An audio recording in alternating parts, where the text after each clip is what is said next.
Welcome to the Executive's View, the sports podcast where the stakes are high and the debates are fierce. Please welcome your host, Aaron Sirius Simmons, alongside co-host Barry DeVille Jordan. Each week, we bring you into the boardroom where the elite minds of sports converge. From the gridiron strategies to the business behind the ball, we tackle the hard-hitting questions and give you an insider's perspective. So pull up a chair and join us at the table where champions are made and legends are born. This is the Executive's View. Let's get down to business.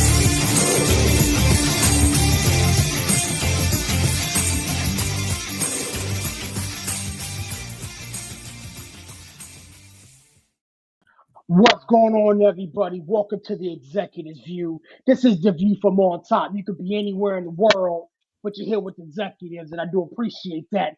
You guys know how I get down. If you see the show, share the show. We're all over the place, man. We're on Facebook, Instagram, Twitter, TikTok, Spotify. We're doing big things in big places, and definitely want to take everybody along for the journey. I don't do this by myself. I got a slew of guys that are here ready to chop it up and talk about everything around this world of sports. My man Villa's in the journal. What's going on, my guy? How we doing, sir? Dylan, what's going on, my people? We back. We here. Let's cook, man. Let's go, man. Yeah, man. We got a lot to talk about, man, and a lot of opinions to go through. So, yeah, it's going to be an interesting show tonight. I got the homie Larry's in the building. What's going on, my guy? How we doing, sir? Yo, what's the deal, fellas? Same old stuff, different. I'm glad we got the full crew in tonight, and Steve was on time. What the hell? On time. He must owe money or something. He must owe us money. Look, he ain't going to work today. I'm sure he ain't going to work today, man. You know what I'm saying? My man's been down. My man's been down for one, man. Shout out to Steve, man. What's up, my guy? How we doing, sir? Nah, I mean, I hit my parlay, so I'm in a good mood. So I just decided to come in there. That's what it is. That's what it is. Yeah, big ups to the mighty Hornets of Alabama State. Yeah. that was And last but not least, CK's in the building, man. What's going on, CK? How we doing, sir? All right, man. I'm hanging in. That was a hell of a game, Steve. That was a hell of a game. The way that game ended was ridiculous. Ridiculous. I mean, the madness has already started, but I mean, now we get into it, fellas. And I'm still looking for the St. Peter's game. Yo, it was Saint something. I was Saint something. God damn it. Jeez, man. Jeez. Before we dive into the madness of March, we're going to spend a good portion of tonight's show talking about that, both from the men's side and the women's side. You guys know I'm a Tar Heel fan. I got that game pulled up here, so if I'm distracted, I don't give a damn. My Tar Heels playing. With that being said, I wanted to run you guys around the MLB really quickly. It's almost time to kick this thing off for good. Wanted to start with these Dodgers kick things off tomorrow, man. They started off with the Cubs and whatnot. Ohtani said he's nervous about being in Tokyo, but gets 2 hits. Spin me around a diamond before we get this thing started. Coach, where's your head at, my guy?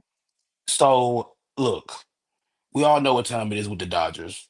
You know, the Dodgers are going to be the Dodgers. I mean, I was more so focused on the spectacle, like the intro, like the kid at the Pokeball on the mound and stuff like that. I thought that was cool and stuff like that. I thought that was amazing. You know, it's like they put on a show. The Dodgers. We know the Dodgers. I was more focused on the Cubs and what the Cubs are going to do because in a division that I think is up for grabs, to be honest. The Cubs have done things to put themselves in a position to take this division. So the Cubs are a team that I'm going to keep an eye on because it's like the Brewers are kind of stagnant. The Cardinals stink. The Pirates, they'll be better. Don't think they're ready to take this division. The Reds are still. The Reds are the wild card in that division. It's like the Reds could win. They could win 90 games. They could lose 90 games. Who knows? We'll go. Who knows what can happen with that Reds team? So like again, like baseball's back. I'm excited. Like Jose Altuve looks like bad news Bears out in left field, which is great for me. But other than that, I mean, yeah, I'm excited for baseball to be back. He said bad news bears. Sir, you a cornball for that one. Larry Puppy, my guy, where's your head at? Man, Larry look, saw it. Larry saw yeah, it. Steve hitting it on the head, man. Hey, look, I'm gonna just say, bro, is Steve said it, man. Look, that's all I'm saying. He said But bad news. I did get Yo, some. listen, I've known Steve for what, 15 plus years. I Hmm. ain't not never seen this man say bad news Bears and the Houston Astro play or anything together like that. Not never. Dude, I Yeah. mean, we'll see. There's a clip that I watched it live. I think Larry watched it live. There's a clip that is going to be floating around the internet here pretty soon of Jose Altuve's prowess in left field tonight. That I won't ruin it for y'all, but y'all will probably get a good chuckle out of it. I didn't. I didn't think it was funny. Y'all probably love it. I'm on YouTube right now trying to find that damn I'm like, we need another outfit or something. But I mean, like I said, we'll see. It's an experiment. I did catch some of the game this morning. I know y'all probably was Mhm. like half up, but y'all caught some of the game this morning. Them Dodgers, man. Oof, man. They just gonna do what they do. Yeah. Yeah. That's all I'm gonna say, man. It's gonna be real funny if they like, you know what? The Dodgers are approaching going 160-2. I ain't That's seen gonna nobody be talking about crazy. That would be crazy. It's like, you know what? They've only lost 2 games when they was out partying last night or something. But we'll see. Like I say, Steve kind of pretty much hit it right on the head for me. All right, I feel you, man. CK, talk to my guy, man. I know you've been watching a lot of this spring training baseball, man. Where's your head at with it all? With the season getting ready to kick off? Well, I refuse to watch the Dodgers. I'm just not going to. But I've seen the Japan series before. I know the spectacle. That is one of the best early season experiences you can have as a baseball fan, even a casual fan, watching all the pageantry and all the stuff, and the fans and their love of the game. That energy from the fans come through the TV screen. It's crazy. Um, the Cubs are why I watch because I want to see what they're going to do. The Cubs are a talented team. If you actually look at the roster, that they have talent. They should win the Central. They're not going to. Then they're going to trade everybody at the trade deadline. Okay, Kyle Tucker's going to be somewhere else to trade deadline. Imanaga, I think he's going to get traded trade deadline. But yeah, so it's interesting to me to watch a team that has talent and all they need to do is invest in it and just watch them sort of tread water because the players know they're not going to be there after July. It's crazy, and I still don't understand why the Astros are putting out Tubi at second base. I still don't. It still doesn't make sense to me because they don't have to. You understand what I'm saying? They actually don't have to put him in left field. I mean, they don't have to. Why they're Yeah, doing it is beyond me. I think it's stupid as hell. I mean, because he was gonna do it for Bregman. He's gonna So do it for if Bregman. Bregman's not Bregman's not there, there. why are you doing it? Exactly. That doesn't make sense to me in any way, shape. If Bregman was there, okay, fine. He's not yeah, there. yeah. So why are you doing this? He's like 800 years old. Now you want him to run around the outfield. But whatever. And he's the smallest brother on the field. Like, that makes sense. The man is You 5'2". won't see any balls getting caught over the fence, bro. But like, He's like 3 feet tall, bro, and he can't jump. What's he gonna do out there? It's like when you go like the T-ball games, Mhm. and the kids they just run around chasing the ball, and then they stand there and they pick the ball up and they do this and they roll the ball. And you're like, run that way, and they run that way, bro. I don't get it, but Yeah, I don't get it. But yeah, that the Japan series is I love it because of how much the fans there love it. But F the Dodgers. yeah. hey, you know It's what? weird. Don't say that, bro. Because you know why I say don't say that? Because of Magic, man. That's the only reason why Listen, I'll be like, bro. look, No, Let me stop you there. Let me stop you look. there. no. My ex-wife, right, has known Cookie's family all her life. I can't stand Irvin Johnson I'm because not. I know because I know some things about Irvin Johnson. I ain't calling him Magic. Irvin that y'all don't know. So F The Dodgers. But I say that because, dude, like I said, I get it. The personal with Irvin. I'm talking about Yes. Magic, and how many. When would you ever thought you would have saw a black guy part of an ownership group with a World Series ring? Not If often. it was anybody but him, I would root for him. But I'm Nah, just saying, I when would can't- you I thought can't you would ever co-sign even that. see I it, want him bro? to get hit by a bus, I can't You know co-sign what the that. I bus can't is? co-sign. right? I And I gotta, want I to gotta get him be again. nice, man. We talked about like LeBron James and his nepotism and how that flips the script for black people. We got to be a little happy for some black people, right? We got, Yeah, man. bro. I I feel mean, you gotta about think about Magic it the way in y'all feel baseball, about though. Green. because I'm you just know how saying. these ownership groups are across Yeah. sports, not just in baseball but across all sports. It's a very exclusive and not an It is. inclusive club. So I'll just leave it at that. You know what I mean? Like I personal root for feelings anybody aside, Serena's a part of. Serena's a part of everybody's damn ownership group. I'm rooting for her. All right. Serena, she in baseball, football, soccer. and I wonder hockey. why. I wonder Listen, why. I bro. bet you got her crip walking as your screensaver on your Bro. Answer that. Now, listen. Everything. Listen. It took me a minute to realize that was her. I was like, what? Bust it on the beat, hope. Grandpa, you keep saying bust it on the beat, hope. Because it's Bro. Serena. Bro, it's Yeah, Serena, like dog. he is like, what is beat on the hoe? Bust Start it. running around, out there, mustard all the time now. Oh, Yeah. my goodness. Yo, Villain, talking to me, man. Spring training's winding down. Yeah. It's been an up and down one for you and I as Yankee fans, but looking at the whole league in totality, man, where's your head at with this thing that kicks off in a couple days? As a Yankee fan, the Martian's here. Like he's starting to heat up, so I'm liking what I'm seeing from him. Rice has put on 10 pounds of muscle. He's hitting the ball. He's striking out a little bit too much, right?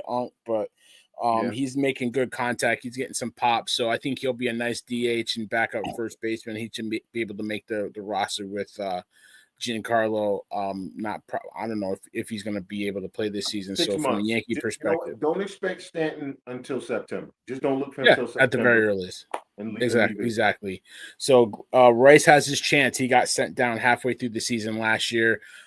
He's worked hard to get himself back, so I like that. But as far as opening day in Japan, I have to echo what Unk said. Like it's a feeling, right? Like it's like damn, like it's an early game. It's a week before the season starts or what have you. But it's like a spectacle, really, to get out there in Japan and have Japanese born players out there. I think it was the first opening day game with two Japanese born starters opposing each other. So it's something, right? It's not something you've seen before, and I think they do a good job of really. Baseball's doing a good job of starting, to expand the game internationally. It's an international game. Japan's always been there, obviously South American and what have you, but to have games out there, I think, having games now down in Central or Central America, what have you, is going to be the next step too. Just really expanding the games. I think it's a great way. Cause I think, I don't want to talk too much, but the games that they had I think it was in Mexico, right, guys? The city, yeah. Trevor Bauer was out there. The energy in that stadium was great. So I think baseball needs to capitalize on that. Anything to get their ratings up, because if they're not careful, they're going to fall behind hockey. If they're not careful, just the level of excitement. So I think that Japan, I think it went off like a hitch. Without a hitch, I mean, in Shohei just showing why he's one of the best, if not the best player. So, it's a good business decision for baseball. Mhm. I'm glad it's working. Well, honestly, I think it's good that the sports, spectacle, if you will. You got basketball doing it now. You got baseball doing it now. The NFL is trying to dibble and dabble with it. I saw something, I don't know if it was yesterday or today, that hockey's now trying to go overseas and do some things as well. Introducing, our brand of sport to other countries. Hell, Coach, you and I and Dylan are WWE fans. We all know what's going on right now, Mm-hmm. across the pond with Mhm. that. So, Mm-hmm. anytime we got an opportunity as Americans to go overseas and bring our thing, it's well received. Mm-hmm. And so I'm all for baseball going to Japan. Let's keep it a whole buck. A good portion of the players are internationally born. Right. Yeah, yeah, So yeah. Mm-hmm. going over there to Japan and some other countries is a way of giving back, if you will. So Mhm. I'm all for it. I'm not for the 6 a.m. wake up time over here on the East Coast, Well, but well, no, no, of course not. And I'll say this: I'm a traditionalist, and I think Chandler will back me up on this. Baseball for years. Look, baseball doesn't start for me until the first pitch is thrown in Cincinnati. That's it. That's when baseball season starts. When the first pitch is thrown in Cincinnati, that's when baseball season starts. Everything that happens before then is like nonsense to me. When the first pitch is thrown in Cincinnati, then that's when baseball season starts. Yep. Hey, but you know what? I will say this. Remember, we was all watching college football, and it started like a week before playing over in Dublin, in Ireland. And Mhm, we Hmm. was like, Hmm. mhm. wait a minute, this game week 1 or week 0? What Week time is Week zero, it? week one, 0, yeah, yeah. yeah, It was yeah, yeah, yeah. 0. Remember? Yeah, we trying to Who, figure who that out. played? Who played in that game? Y'all remember? Georgia That, that, Tech. Notre that Nah, was that was so that was so long ago. I forgot like yeah. who Yeah, I I the don't game Georgia was. mean, Tech and I but, Florida but State, erased that wasn't it? game from my I, memory. I think it was Florida State, I actually. erased that game from my Georgia Tech memory. and Florida State, It right? got Bro, I'm fuzzy. having computer It got issues. I can't. it got real fuzzy. Yeah. I can't. We can't Computer. hear you, Steve. But yeah, I feel like it gives certain teams that attention, because there's no other real games right now. And Mm-hmm. you know what I'll say? It also gives those players over there the I'm gonna say the drive to want to make it to MLB, right? Yeah. Because you see Yes. the Yeah. Otanis, you see the Sasukis, you see. Remember I sent y'all that clip with the guy the other day? He batting both sides per Mm-hmm. Uh-huh. pitch. When have you Mhm. seen a switch hitter who can switch up per pitch? Yeah. Yeah, Dude, them dudes that's are coming, ridiculous. man. I mean, but it's Mhm. not like look. Let's not say let's not like act like there's not a long history of baseball in Japan. Otani Yeah, didn't yeah, start this. I mean, this goes back to Hideo Nomo. This goes Sadaru O, yeah. who is the true Yeah. home run king. You know Yes. what I'm Yeah. saying? It's just like baseball. They love baseball in Yeah. Japan, Yeah. But and now they it's But now it's you to the can, point where you have a yeah, player that could be on the level, if not better than the players that are in the MLB now. They have it, never had that.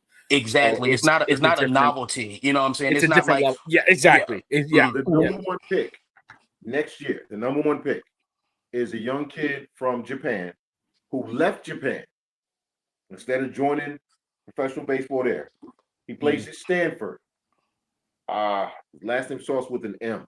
I want to say Murakawa, but I might be butchering his name. Y'all can fact Mhm. check me. This kid went to the same high school that Otani went to. Wanted to be so much like Otani. He said, I'm going to the States. Mhm.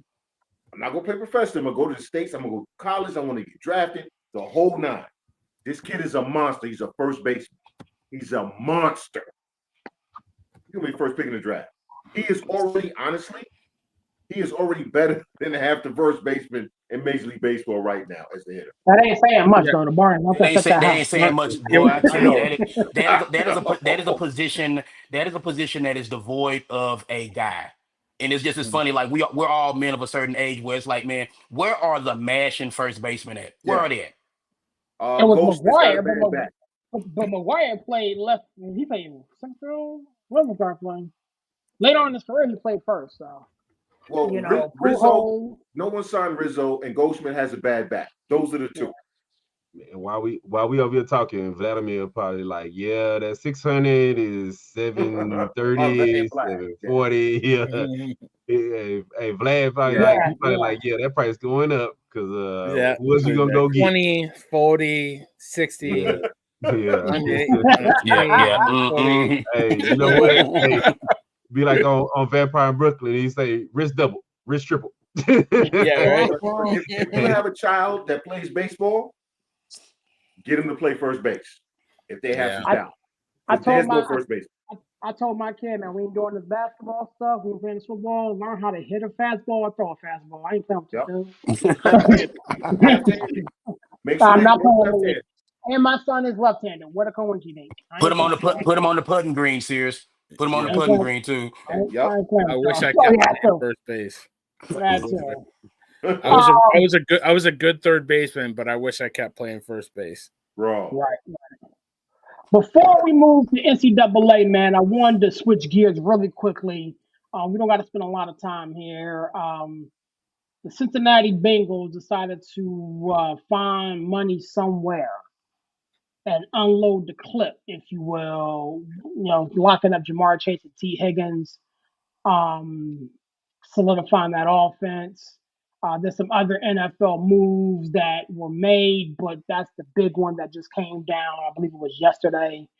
Where the Steelers are still waiting for a quarterback. We have some people retire. Spin us around the National Football League for a second. Villain, you were the last one to talk, so you were the first one this time, man. Where's your head at with everything going on around the NFL real quick? Aaron Rodgers is a motherfucker, man. I I can't stand can't that with that dude. I cannot stand that I dude. gotta do it. I'm sorry, Mom. Mom, Bro. I'm sorry, Mom. I can't because she knows that dude. This dude is like the 31st best quarterback in the league, and he's still holding the league hostage. Ain't this a bitch? Like this guy, yeah. I Mm. mean, like he talking about he ain't gonna make a decision until maybe the draft. Like, damn it, like you know what I mean? Like, just like you thought you were out, he pulls you back in. Yep. Right. I can't with that guy. Like that's why the Giants are going. I think today or tomorrow they're going to talk to Jameis Winston. Like I think they're like bump this dude, man. Like I really can't wait for this guy. But I think everybody should be like bump this dude. To be honest with you, yeah, and absolutely. the problem is, the more teams entertain this nonsense, the more he's going to continue to do it.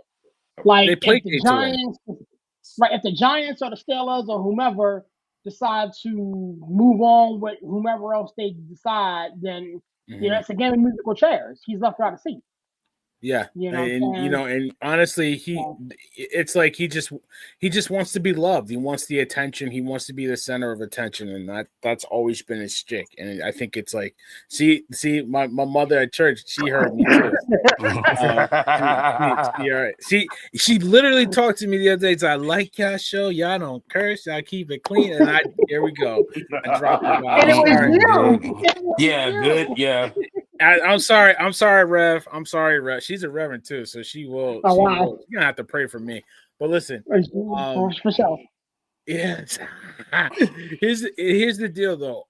The Cincinnati Bengals are gonna probably have to go either go find the rest of their players via the Little Giants, or they're gonna have to go to the US UFL to fill up because they ain't got no money left. They got no money left. Like, you know what I mean? They're gonna be going down to like the Pop Warner leagues. Hey, you ever played football before? You want to play for the Bengals?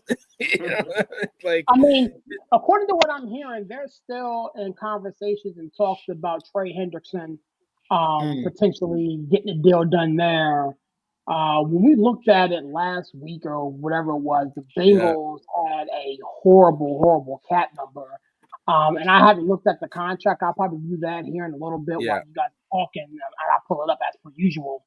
But to lock up I think it's 40 some odd percent of your team's budget into three players doesn't necessarily lead to long-term sustainable success. Again, they could have. it's just bad business from the standpoint where you could have done that a year or two ago, and you just keep kicking the can down the line, and it just now you're eating out 40% of your cap. Now it's not going to affect you this year, but it's going to affect you starting next year, right? Because that's when the extension money kicks in. So, and then what are you going to do in a year after that? You're going to kick the can down the road. You're going to restructure the contract, eat dead money, and you're just going to.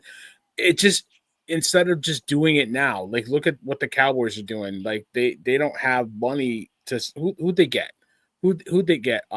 Miles Sanders, like yeah. just sign these guys now before the value goes up, because it's not going to go down. The players don't depreciate. They're not like a Cadillac. You know what I mean? They Mhm. don't depreciate as you drive it. The value goes up. So, yeah, it just doesn't make any sense. But at least the Bengals found some money in their coffers to pay the guys that deserve to get the money, because they do deserve the money. Yep. Yeah, I mean, and that's the thing. I mean, I had this argument on several other locations about do they earn the money and this, that, and the third. And let's keep it a buck. A lot of times we come on this particular show, and sit in other spaces and argue whether this person deserves the money, this person deserves the money, that person deserves the money. Um, but as it pertains to Jamar Chase and T. Higgins, those two brothers deserve that money. Right. And we sat here and thought that, one of them was going to have to vacate the premises and go elsewhere via trade or whatever, or be disgruntled. And both, to both of their credit, um, they really didn't be a malcontent. They went out, did their jobs as professionals.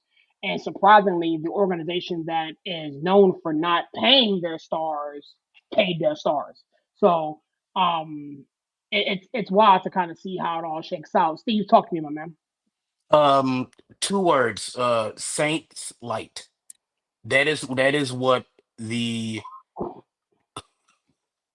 I'm sorry. I'm sorry, I just lost my train I'm of gonna go thought. on Wait, this. wait, what Like was that? like Let me like not I cut just you. lost my train of thought. Okay. All right. Let me start over. So you got to pray Um for us. You got to pray yeah, for us, man. yeah, I Pray know, for you. cause like I was about to say I something and know. then like I got stopped in my tracks.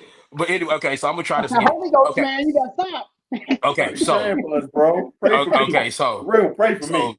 the Pray for the pray for Bengals Unc. the Bengals are being Saints light. Okay. Mm, The Saints did this for years Mhm. where it was 35%, 40% of their cap tied into Drew Brees. So then now what the Bengals have done is they spread it out a little bit, unlike the Saints who put all their eggs in the Drew Brees basket. So now this is what they're gonna happen. And like Barry said, it's like they're gonna keep kicking the can down the road, keep kicking the can down, and what they're doing, what the Bengals are doing, is they're pushing all the chips into the table, and they're like, okay, if we do this, if we can win a Super Bowl in the next 3 or 4 years, then it'll be worth it. The Saints did that. The Saints pushed all their eggs in that one, and they won that one Super Bowl, and for them, it made it all worth it. Yep. For a franchise like the Saints, they're still eating off that Super Bowl. They Larry are. know as well as they're still eating and will forever eat off Man, they that down to one the Super Bowl they gristle. won. They down You they know, down to the gristle, man. Look, I they mean, eat but in they're the but they're but they're membrane, right? The membrane, yeah. Larry, right? I mean, but they're still eating off of it. Like I Yep. talked to my girl the other day, Mhm. who's a Kansas City Royals fan. They're going to be eating off that one World Series until the end of time. You know what I'm saying? Mm. It's like Oh, yeah, they're going to be definitely. eating. Definitely. They You got two know, of them. They yeah. got No, no, two. I'm saying the one, the most recent one. They're going to Okay. be eating off. It's like so from 80 85 to then they Yeah. won it in 15. So they got another 40 50 years. They can probably going to eat off of that one. But it's Yep. just look, the Bengals have done what other teams have done. I actually applaud the Bengals for doing it. And people say, "Oh, where did the Bengals find the money?" They've always had the money. They Yes. just didn't want Mhm. to spend it. You know, All these is teams got the money. yeah, all these teams got the money, guys. It's like that's the whole trick. All these teams have the money. You have these Mhm. billionaires crying broke, like, oh, it's like, no, yes, you can afford to do this. You can, because you were at the risk of, and then look, look, you pay T. Higgins, you pay Jamar Chase. Whether Joe Burrow told him to do it or not, with it, it's It's good irrelevant. to keep.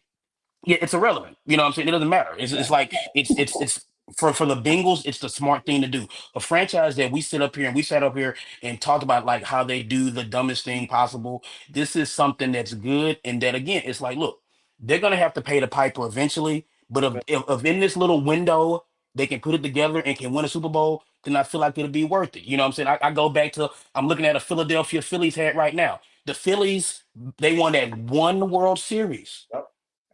Mhm. and they said, you know what? We're gonna pay Utley. We're gonna pay Howard. We're gonna pay everybody. And they won the one World Series. And for them, it's still worth it. Yes. You know, Mhm. so we won't understand if this was worth it until 4 or 5 years down the line. Because we're talking about, well, you know what? The Bengals did win it in 28.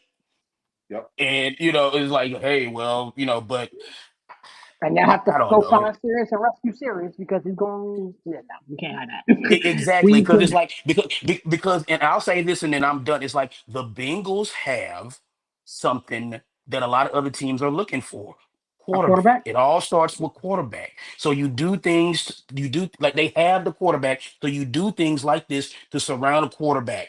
And Burrow, whether you like him or not, he's good enough to be like, okay, I got I got Jamar. We'll figure it out on defense. We'll just score a bunch of points because we saw him do it down the stretch. Now, is that sustainable over an entire season? Shit, I mean, Burrow did it for like 8 or 9 games in a row. You know Yeah. what I'm saying? Yeah, So it's like that Hey, all that, oh, that you know offense is what? going quick. They ain't gonna be able to stop nobody. Talk to me, CK. yeah. This is they're the San Diego Chargers that I grew up watching. Mm, Air Coryell Chargers. People remember the name Dan Fouts. Everybody knows Dan Fouts who watch football. mm, You know Kellen Winslow. mm, They never won a damn thing. mm. They never made the Super Bowl. Right. Yep. Dan Fouts is in the Hall of Fame. Yeah, he Kellen is. Winslow's in the Hall of Fame. To me, Kellen Winslow the greatest tight end that ever played. Mm-hmm. But this is what Cincinnati is doing. They say, we have a generational quarterback. We have generational offensive players. We don't like the scoreboard up. Our Mhm. fans are going to buy our merchandise for the next 30 years. Because there's still Dan Fouts jerseys being sold at Absolutely. Chargers. Oh LA yeah. Chargers, they're still selling Dan Fouts jerseys. It's probably Right. still top 10 jersey being sold. Kellen Winslow jersey probably still top 10 jerseys being sold. Half these people who couldn't pick Kellen Winslow and Dan Fouts out of a lineup, all right? Couldn't pick them out of a lineup, but they know those names.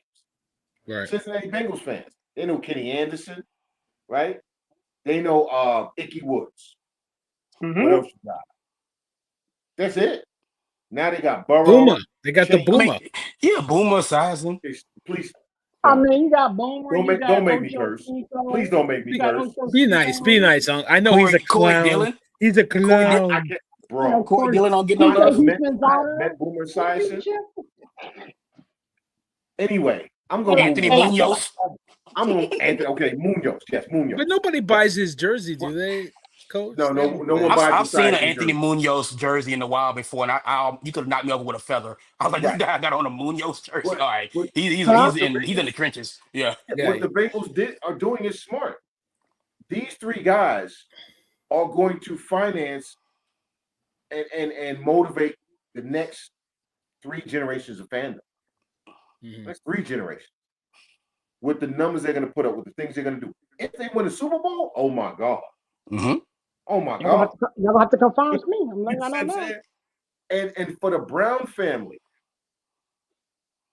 for those that really just casual say football fans, the Cleveland Browns are named after this family. Mm-hmm. All Brown. All right. This was the whole team is named after this family. For them to open up their checkbooks and spend Unprecedented. this money And, is and, and, unreal. it's like Unreal. Mm-hmm. it's like landing on the moon without a helmet. Crazy, right? Mhm. Because serious Barry, y'all know this. I've said this for what 20 years. I don't want to hear about billionaires not having money to run their team. Miss me Right. with all of that. Miss me with a salary cap. The salary cap was installed by billionaires to keep them from spending their own money. The employees, players, are not responsible for the owner of the company's malfeasance. Cut me my check, bro. I don't give a Right. damn what you're doing with your money. Cut me my check. If you go to work tomorrow and your boss says, hey, listen, I've been spending too much money. So I'm gonna need you to take less money because I'm a clown. How's that gonna go over in your household? Because Not that is well. literally what owners are asking players, and, fans. I'll never understand why fans always side with the owners. the owner of the company you work for, because we've all worked for somebody, comes to you and says, because I'm an idiot and I don't know how to manage my funds, I need you to only be able to be paid this much so that I can keep my business afloat. Y'all think about that. But yeah, for the Bengals to open up the checkbook and do this is amazing. It's unbelievable. And Trey Hendrickson, bro, we will see you on your next team. Washington, D.C. I think he's coming right here to D.C. to the Commanders. I know something like that. Before we get off football, this story. You gonna let Larry talk? No. He just be forgetting about me over here, man. You know what? I know, right? It's just so quiet and patiently waiting. Look, man. CK so interesting, man. You know, when he gets to giving history lessons, you know, and bringing us back. He's the world's most interesting man.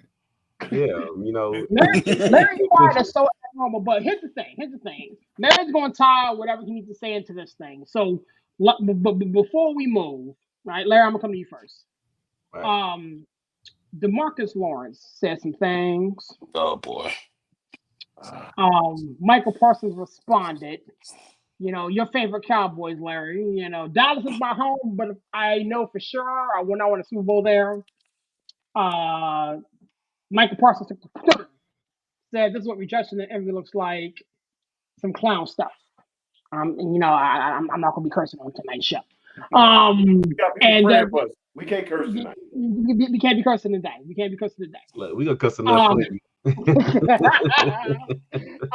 So there was some back and forth.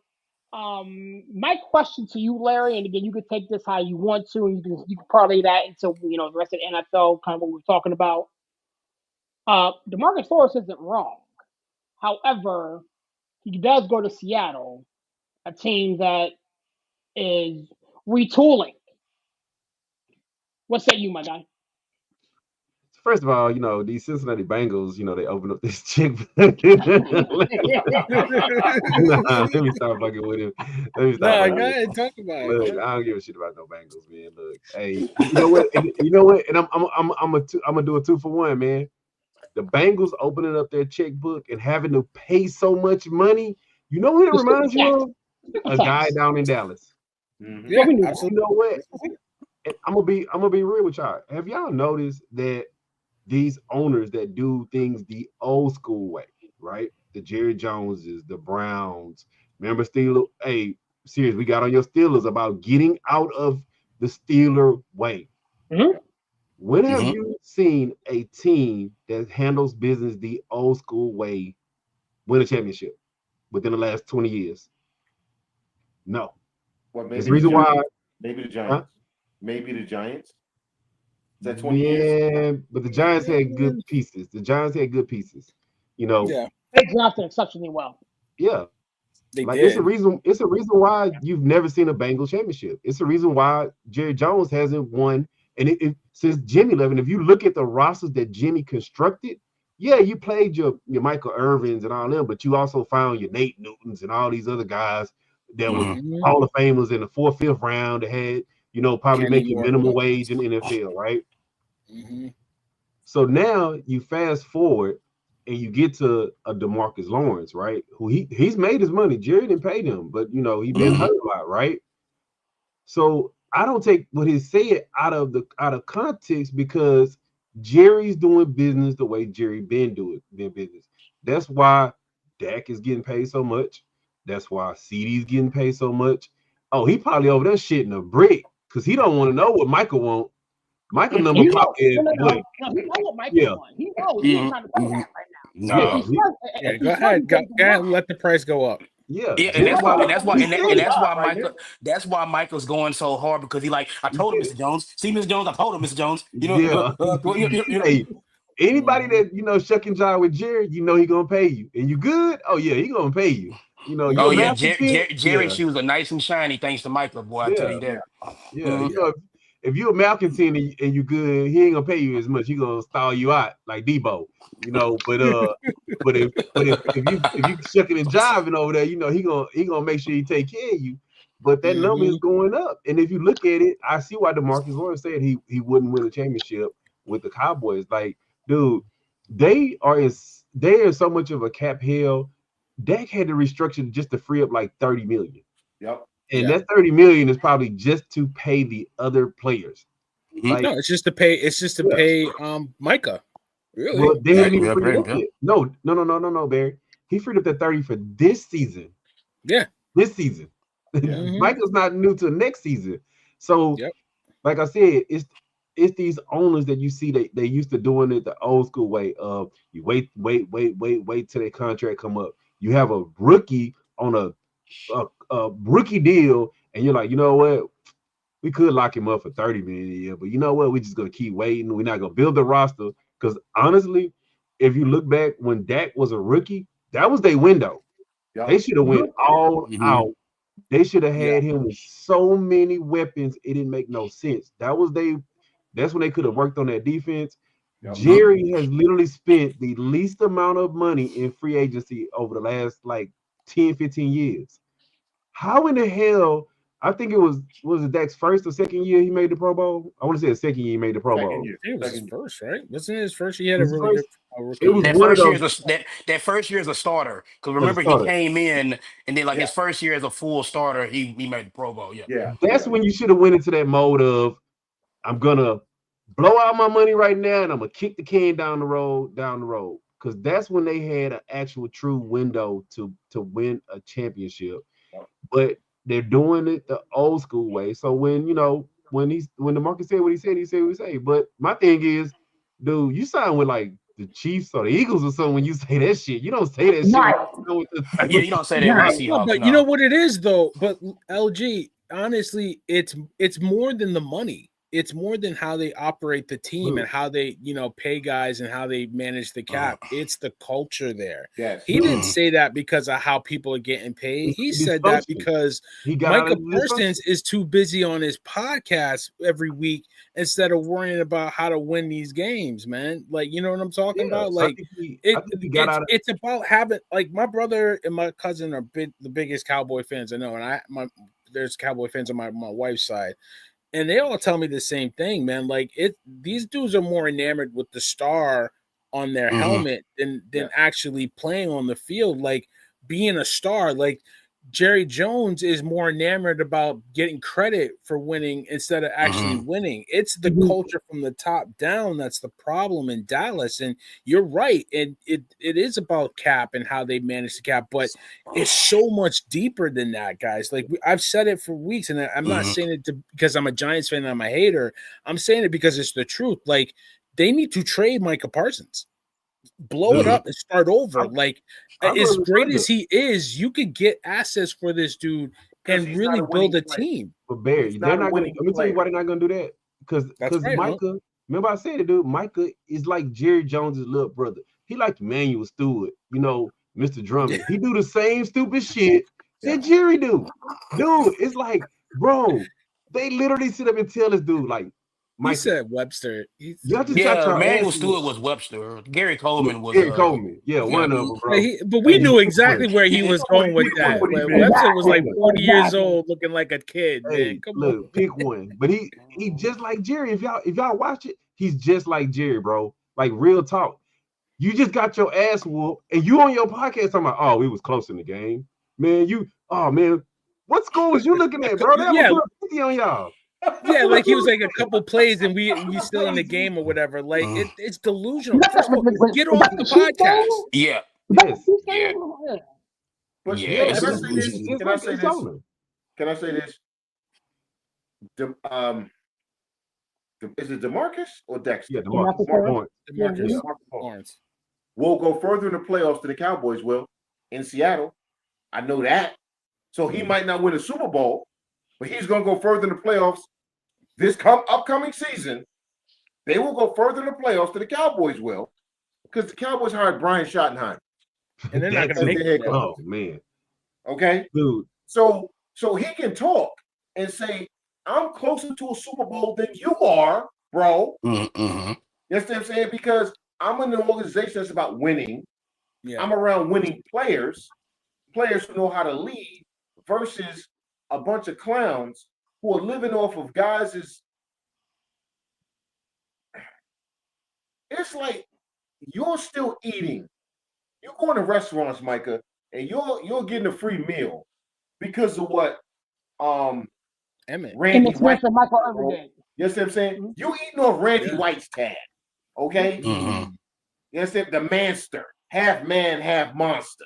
All right? Mhm. You eating off his tab, bro. It's not your tab. You didn't do anything to earn a free meal, right? Right. They still put it on his bill, on his credit card.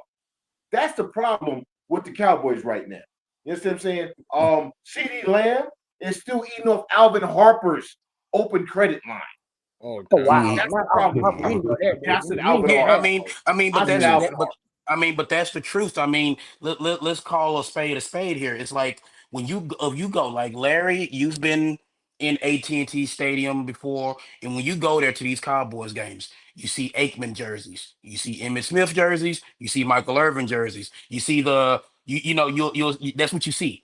You don't see too many. You see a Dak jersey sprinkled in here, a CD jersey. But again, this is a fan base. This is a team that is living in 1993, and it is 2025. Yeah. I'm And going. until they realize like it's 2025, and you have to like come to present day, you have to run a team like present day. It's like this is a team and a fan base that will love to tell you about what happened in 1992, but they don't want to talk too much about what's going on in No. 2025.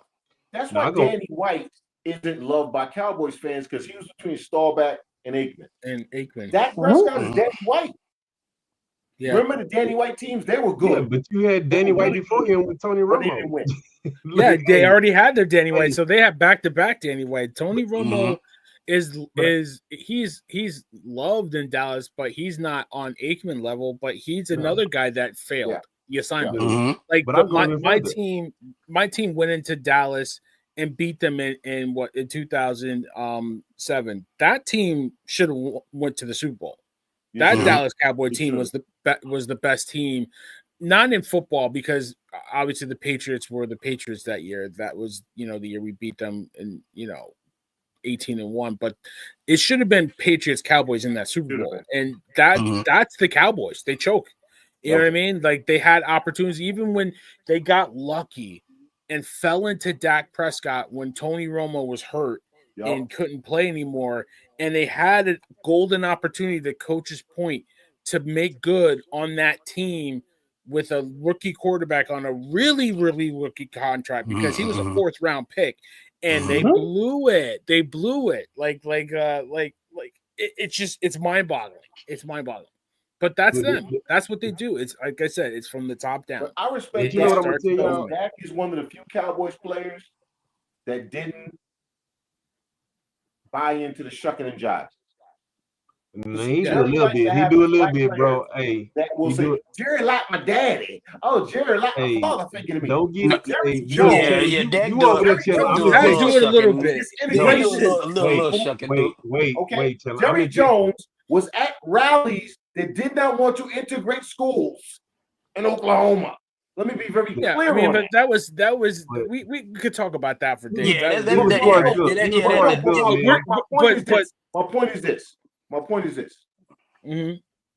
Dak said, bro, you're not my dad. You're not a father figure to me. You're my employer. Right? So Yeah, Dak doesn't get the love from Jerry that Michael Irvin gets, that Micah gets, that some of these other Nah, Cowboy greats nah, get. Because Dak nah, is like, bro, you're my nah. employer. Give me my Steve, money. wait, Chandler. I'm here. I'm here. And Go ahead, he Larry. does it. He does it. He just don't do it as loudly as everybody else do. But he Yeah, does he it. do, Really? he because do, he he's do it not very he's not quietly. on a Yeah, But podcast every week. no, he's You not know what on I the mean? That's podcast. Okay. Oh, but you're Okay. gonna see him on some. You're gonna see him on some commercials, and you're gonna see him on some what is it? 26 News. They breaking in. They going around and stuff. Yeah, he does it. He part of the tour, bro. Don't get it Really? twisted. He part of the tour. The only difference Yeah, is, they put him out front a lot. Like yeah, again, like locally, just because me and Larry both know people in and around the Dallas yeah. area. I mean, let me tell you something, Dak bro. is their guy. They put Dak out You front. doing that? He's the one. He's the one talking He's to the doing the cha-cha police, and shuffle, bro. he's the one doing the Yeah, United Way stuff. He's yeah. the He's one doing the like cha-cha. Yeah, And I take yeah. everything The I said back. Hollywood Shuffle. I Hollywood take it Shuffle. all Mhm. back. but you I know take what? it all back. What's crazy? Hey, look, But but it like I'll no, leave but it let me at tell y'all this. this. Hey, wait. Let me tell y'all this, Go right? ahead. I've been meaning to tell y'all this, bro. They are always gonna be like that because you know how you go to a city like Green Bay and they like, oh, the whole city shuts down when the Packers are playing, right? Yeah. Mhm. Dallas is probably 10 times bigger than Green Bay. Bro, You know 20, what happened when the 20, Cowboys 20. are playing? That whole city is basically shut down when the Cowboys are playing. Really? Mhm. No, yeah, no, Yes, no. yeah, It's bro. ridiculous. Yeah, You could yeah. rob every store in Dallas and all the cops are like, man, we watching the Cowboys game. We'll catch them afterwards. Damn. You know, You like can real talk, bro. look, Larry, Real look, talk.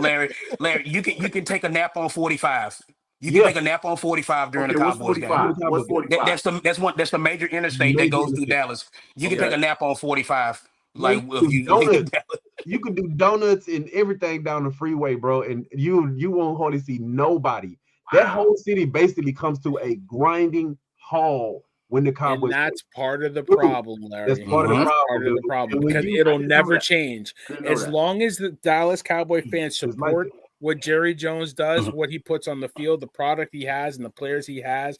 And I don't know, he's the only owner that has a weekly show That's during the what I say season. that all the time. It's like there's Well, one no, owner no. that has a One. weekly show. You know And what? as long as they support that by shutting the city down when they play, nothing will change. So Jerry Brian Jones is James Schottenheimer. Dolan. Jerry Jones is James Dolan with the Knicks fan. Essentially, yes. Essentially, yes. Dude, Yeah, Okay. absolutely. Mhm. Okay. But Mhm. James has been more or less a recluse. He's only popped up like him going on Jalen Brunson and Josh Hart's show, their podcast is one out of once a year. Like No, he doesn't I'm saying ever in terms of an owner who has needs that kind of attention. always gotten in the way. Mhm. Yeah. Yes. Mhm. Yeah, Yeah. absolutely. Like yeah. James Dolan. See, this is what's funny. I don't want to shift to basketball right yet, but James Dolan and Jerry Jones are so much alike because now the Mhm. Knicks are starting to play good and they've been a playoff team for the last 4 or 5 years. And Mhm. James Dolan's because why have they been a playoff team? Because James Dolan's been in the back, right? He Yeah. hasn't been visible and it's eating at him. He's like, Oh yeah, you can see Yeah. it. He's like, Yeah. I Yeah. must. this is my team. This I is my gotta team. do it. Hey, It's like you, I Yeah. have to Yeah. say something, and then it's just you can see it. It's like he's busting at the seam because he wants to be like, I did it. It's all me. Yeah. Nobody else. It's Yeah. all me. All Yeah. Jim. Look at me. You know what I'm saying? It's just Mhm. it's he. I can't wait. He is going to blow a head gasket, and it is going to Yeah. be glorious. He is dude, Yeah. going to. y'all know why it's like that, bro. Dude, and real talk, like you gotta peep the game, right? If you notice with Jerry Jones, remember when he went off on the people on his show, and he's like, "Oh, I'll just replace you," because basically you're not spinning the narrative that I want to hear. He's like, Mhm. "Oh, don't ask me these questions. I'll get somebody else to answer me these questions," right? But if you notice when they was like, "Oh, Jerry has stepped back. Jerry has let Steve and them run the team," they actually started getting good. And you know Yeah, he what? did. Jerry come back. Yeah, he Mhm. did. Now he's like, well, I'll write the checks. Why would I let somebody else, build my team? If I'm the one writing the checks, I'm the one who got to build the team. They were actually getting good when he took that step back. And he probably was over there just, how dare my son run my team better than me? How Yeah. dare him? And Stephen Steven is not the A. one he has to worry about. Amy. Amy is the Yeah, daughter is the one he got to really Right. worry about. She's the one Right. who end up running the team CK, what did I say? I say, man, because I've been Steven's the declared him idiot. incompetent. Yeah, yeah, I yeah, would, hey, I yeah. would have did a coup on my own daddy by now. I'd have been like, you know Listen. what? Hey, he got all kinds of mental illnesses going on now. He don't remember where he put his keys in. Hey, look, we need to snatch this team from up underneath him. Look, like I Man, said, listen. that and it's crazy. It's crazy that he cannot get he literally cannot get his paws off that team. Like No, back he can't. away. Like as soon as they were getting good, here you go. He putting his finger all in the Kool-Aid, man. I gotta be in it. Cowboys, they honestly, and I've said this a couple of times.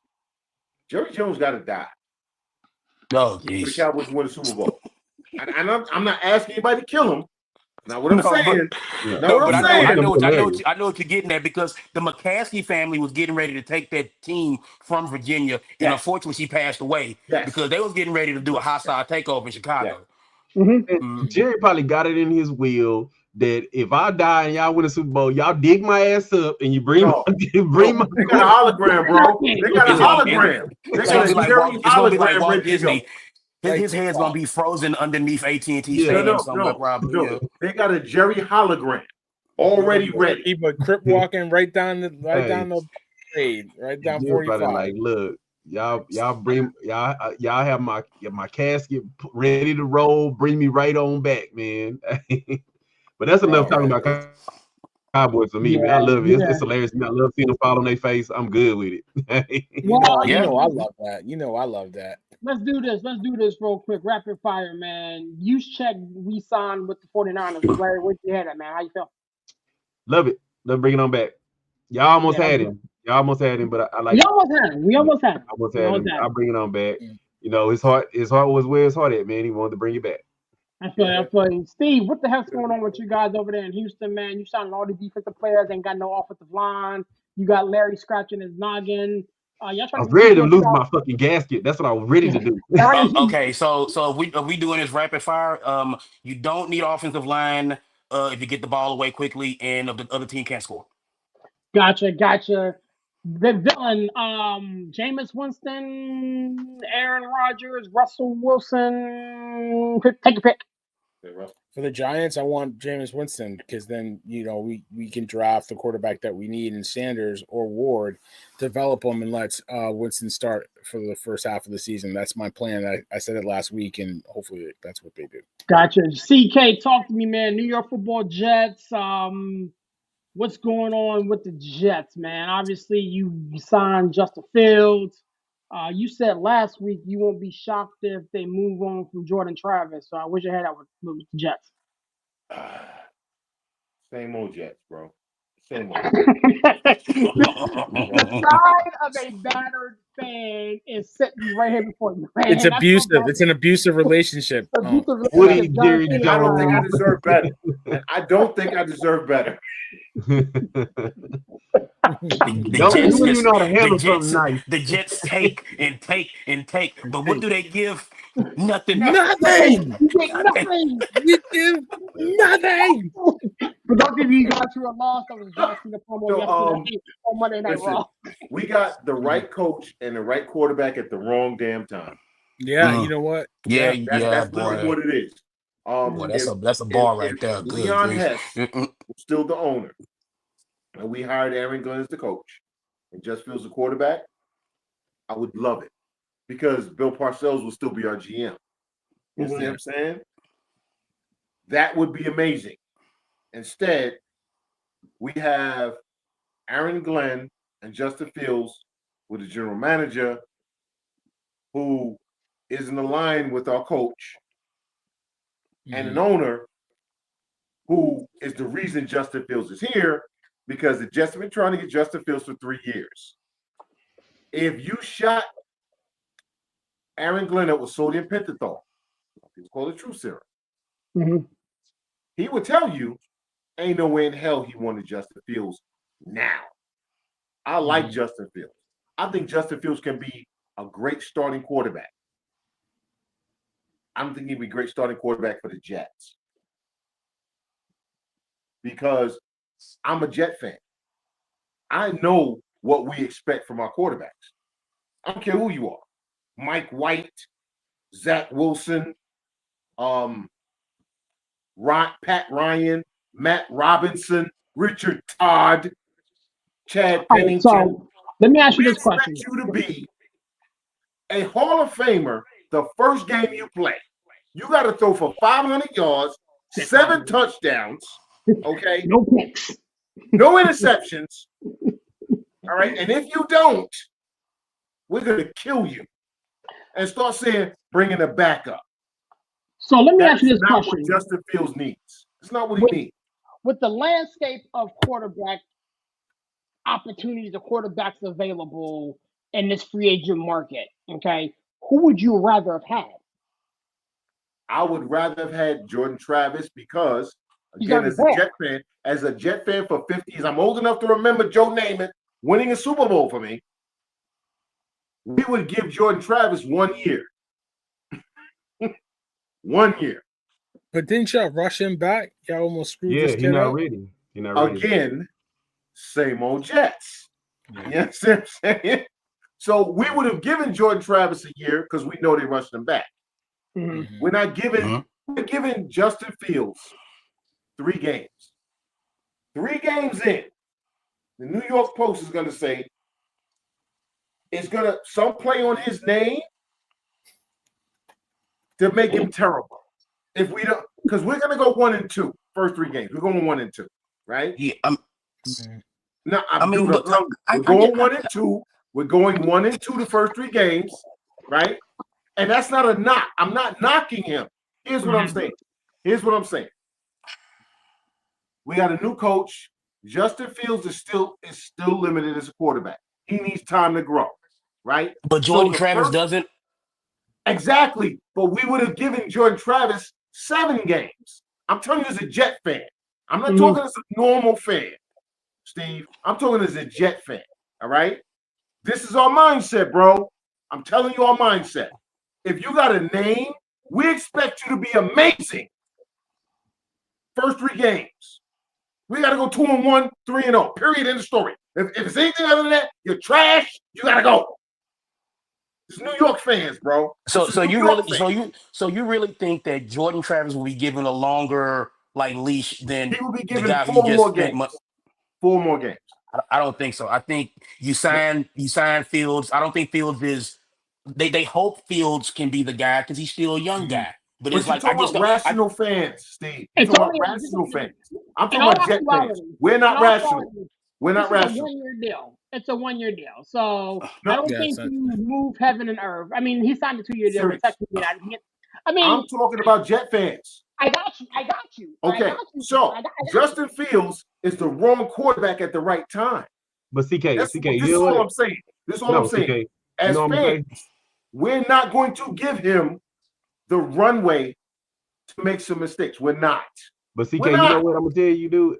As somebody who's an admitted Bears hater, I think Justin Fields' skin is thick enough to take it because of all the crap he took in Chicago, bro. I think he hope can so. take it. That's I think he can take it, bro. Larry. That's the only thing is I hope so because we have run quarterback. We have run players out of New York that deserve better. But think about how much crap he took in Chicago, bro. How much shit he took in Chicago, bro. But there's a section of Bears fans that love Justin Fields. They still want him back. Yeah, but he took a lot of shit, bro. New York because he was mishandled and miscoached the whole time in Chicago. Let me say this, and I'll be done. There is still a large portion of Jet fans that hate Vinny Testaverde, and he took us to an AFC Championship game.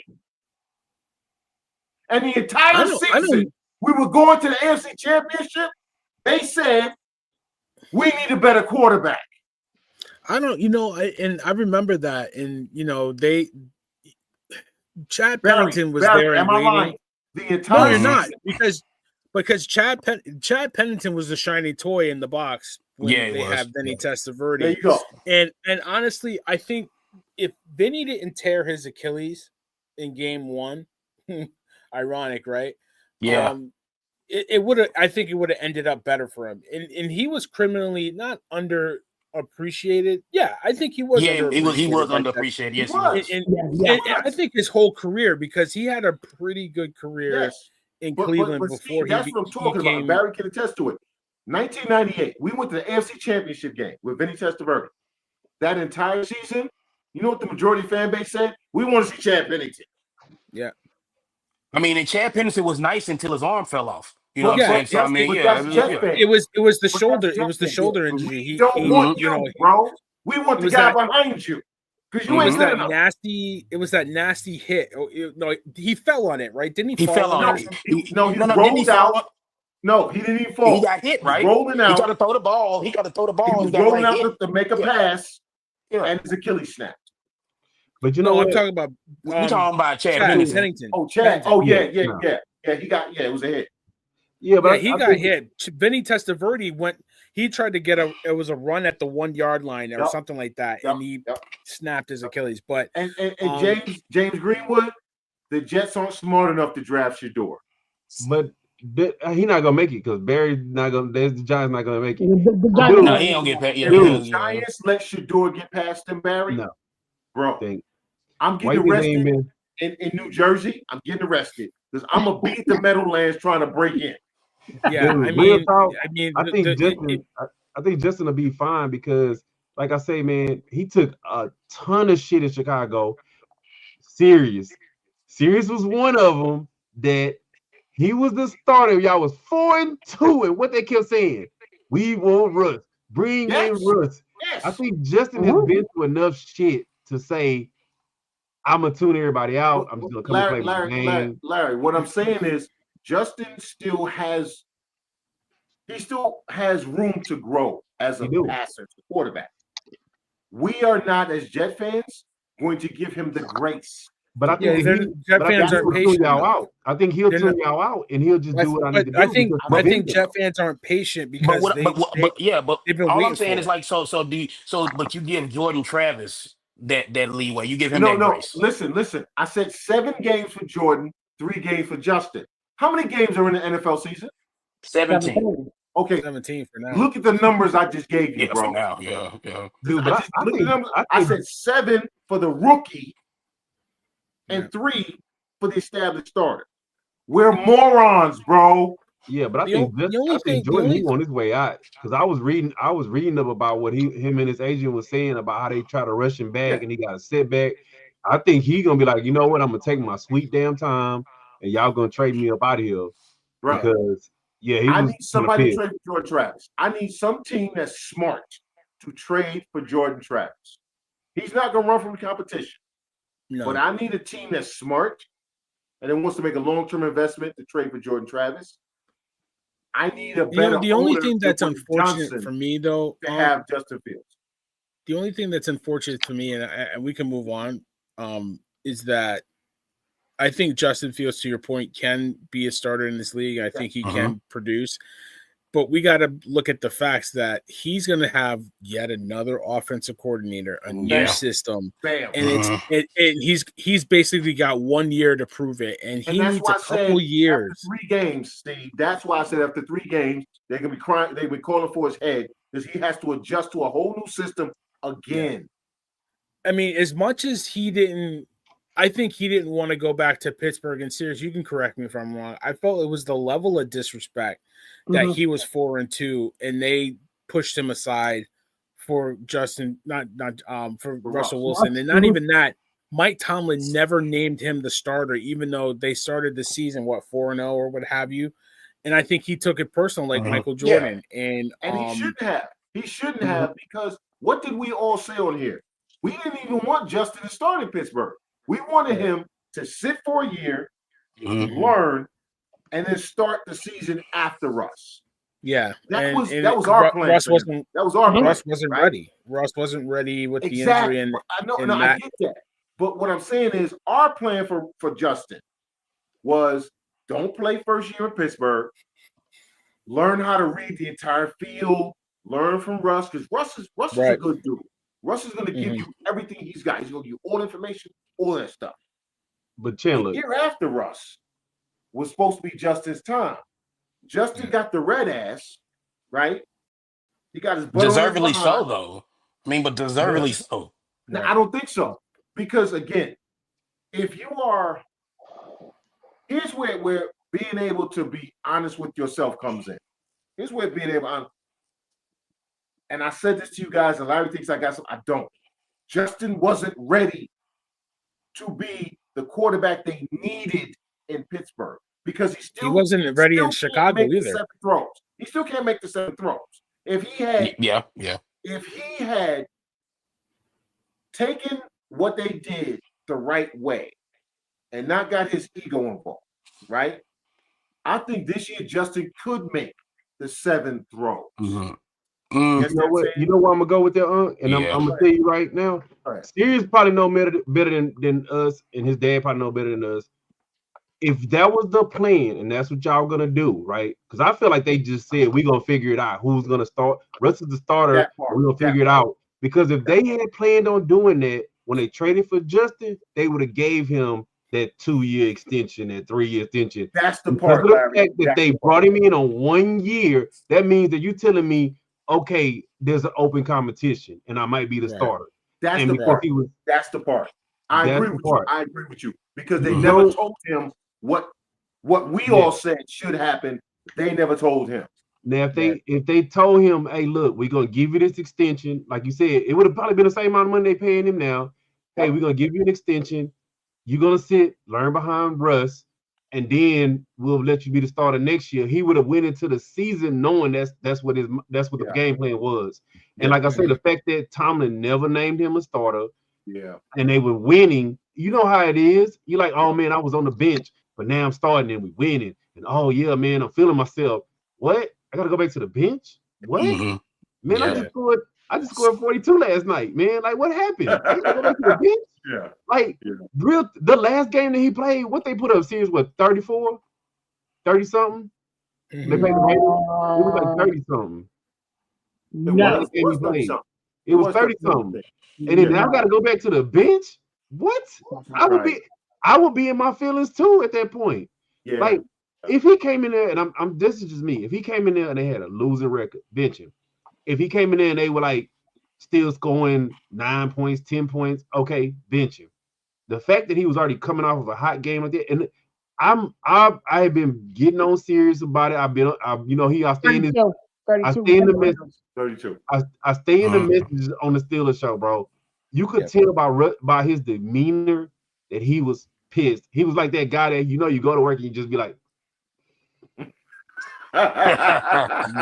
don't really say nothing, but you just be smiling the whole time. You just how's your day? Because like look at it, like when 49ers saw that they had something in Brock Purdy, he was winning games. There was no question he's the starter. Even though he had Trey Lance hurt, Sam Darnold was the starter last year, no questions asked, right? Like when you're winning game, the best cure for anything is winning games, and they were winning games, and it just didn't make any sense. So I agree with Unc to the point like he shouldn't have been in his feelings, but you know what? I had a rough 3-4 years in Chicago. I proved that in a better system, in a better situation, I could win some games. It may not be the way you want me to win games, but I'm winning games. I think he deserved a little bit better. And I don't blame him for being like, now you want me after the fact. You know, when it didn't go right with Russ and he went 6-6, couldn't win a game down the stretch and backed into the playoffs and got which pushed was on out the defense, by the way. Exactly. So it's like after the fact, now you love me. Like it's like kind of like John Cena last night. You know what I mean? But I agree with it is what it is, man. Guys, they see that's the problem is the conversation was never had. Apparently, the conversation was never had. Yeah, if it had, it should have been had. And the extension wasn't given. All right. You gotta give him an extension. You don't let him. I'm put like this: you don't let him hit free agency if your intention was to have him be your long-term starter. That also. You don't let him hit free agency. Here's the thing, gentlemen. Here's the thing. You know, Justin Fields was acquired via trade. Okay. So Wilson was acquired via trade. Mike Tomlin had a conversation with both men that it would be open competition based off of what took place during team development, this, that, and the third. We all know it wasn't open competition, but keep talking. I mean, we all know that. So should Mike Tomlin have sat down with Justin Fields and say, "Yo, you're gonna be the number 2"? I think we are all in agreement as to yes. That conversation should have been had. Yep. Once Mike Tomlin made the decision to pull Justin Fields, rightfully so, there was no going back to him. No. You shouldn't have pulled him. You shouldn't have pulled him. No, you shouldn't have. Could have gone back to him this offseason if you have the conversation and explain to him why you're doing it. And the contract. in the contract. The contract was there. He signed for the New York Jets for a couple pennies less. Wait. No. Serious. What I'm saying is when you traded for him, it should have been a sign and trade. You traded for him. They should lock that up immediately. Yeah, Or you don't let him you could at least picked up the option. Yeah, And then that was yes. yeah, that and was when they didn't pick up the option, I mean the writing was on the wall. But see, if when you, I'm sorry, serious. I'm sorry to cut you off, but when you didn't do that, when you didn't pick up the option, or when you didn't do the sign and trade, you made the open competition null and void. Mm-hmm. Exactly. Yeah. We did the same thing with Russ Wilson, but the contract was different. No, but I'm saying like when you traded for Justin Fields and you didn't give him the vote of confidence to say, okay, if you've extended him, it wasn't an open competition. We traded for like you're my quarterback. If you extended him, you're here. You know what I mean? Like it's not an open competition. Yeah, but the whole thing is Russell was always going to be a 1-year deal. That's what we all thought. Russell was going to be there for one season to teach Justin, right? To build Justin up, let him learn, and then Russ would move on, having built up his own equity. I can't think of the right word. Stock. Thank you. Russell builds up his stock. Russell moves on. Now you got Justin, who's learned from a really good Hall of Fame caliber quarterback, and a guy who's a really good dude, a guy who's a professional, right? Dude, he helps Justin. He gets Justin to the point where Justin can now run your franchise, and Russell moves on. That's what we all thought this was going to be. But that's not what it turned out to be. It turned out that whoever's in charge, whether it's Omar Khan, whether it's Mike Tomlin, whether it's Art Rooney II, or a combination of the three, they have no clue as to what the hell they're doing. Because you have no quarterback. No. And you're chasing Aaron Rodgers, who's a bum at this stage of his career. I had the last part. I don't like Aaron Rodgers. He's mercurial. Y'all know that. Dude. But at this stage of his career, Aaron Rodgers is a bum when it comes to quarterback. I'm going to put it like this. If you ain't got no quarterback, you ain't got no quarterback at the end of the day. And I looked at it from the standpoint of, first of all, the Steelers would have never had Russ if his contract was at that $33.5 million. The Broncos was putting that bill, and that was the reason why he was there. Yes. But I'm gonna go back to the senior person on the team, and I love Mike Tomlin. I do. I think he knows a lot of football. He messed this up. In all of your years, I think so. Yeah. Have you ever seen where a quarterback, regardless if he went in the season as the backup, the starter, they signed out the street, and he was winning, and they pulled him, and it worked out successfully? Tomlin messed this up. I think we all can agree on that. Tomlin messed this up. We all respect Mike Tomlin. I think that came from above, right? He messed this up. No. Tomlin made the call because the offensive output was not up to what he felt. But he messed it up, seriously. I mean, no. I got you. Yeah. I got you. He tricked the money. Don't get it twisted. But that's why the pool and the decision was made. Right. And so once the decision was made to go with Russ Wilson, you could not go back. Right. Because he said open competition, and we all knew it was never an open competition. Just say this at the beginning. Russ is the starter. Justin's the backup. Russ gets hurt. Justin comes in, and you say, Russ is the starter. When Russ comes back, Russ is the starter. Justin's filling in. Then everybody knows their role. Nobody gets butt hurt. That's not what you did, Mike. What you said was open competition, which it wasn't. We'll cross that bridge when we come to it. Russ got hurt. You said open competition, which it wasn't. Justin's winning. Russ gets healthy. You bitch Justin. Still don't name him the starter. Open competition, which it wasn't. You know what I'm saying?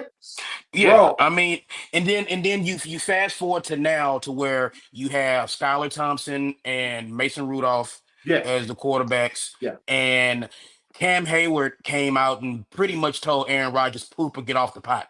Yep. Yeah. So But you So know so what? when you have that, and we all know Aaron Rodgers like in his feelings and stuff like that. Hell So yeah. so it's like it's not a fit. Aaron Rodgers is just not a fit here in Pittsburgh. He's No, not a he's not fit fit in the anywhere. locker room. He's not a fit. It's not going to work. And I'm glad. I'm glad that Cam Hayward stood up. And I mean, this is what Cam Hayward does. He's the captain. This is what he does. He said, look, man, we're here. Nobody's bigger than the Steelers. So you're gonna come in here and think that you like we don't wait. We're not gonna wait for you. So either you want to be here or not, because this thing gonna keep moving without you. And I But and the I problem is actually applaud management is Cam waiting, Hayward for Steve. saying that. Mhm. The problem is management is waiting. So they're literally undermining Cam Hayward and every player in that locker room. Every day it goes on that they don't bring in a quarterback.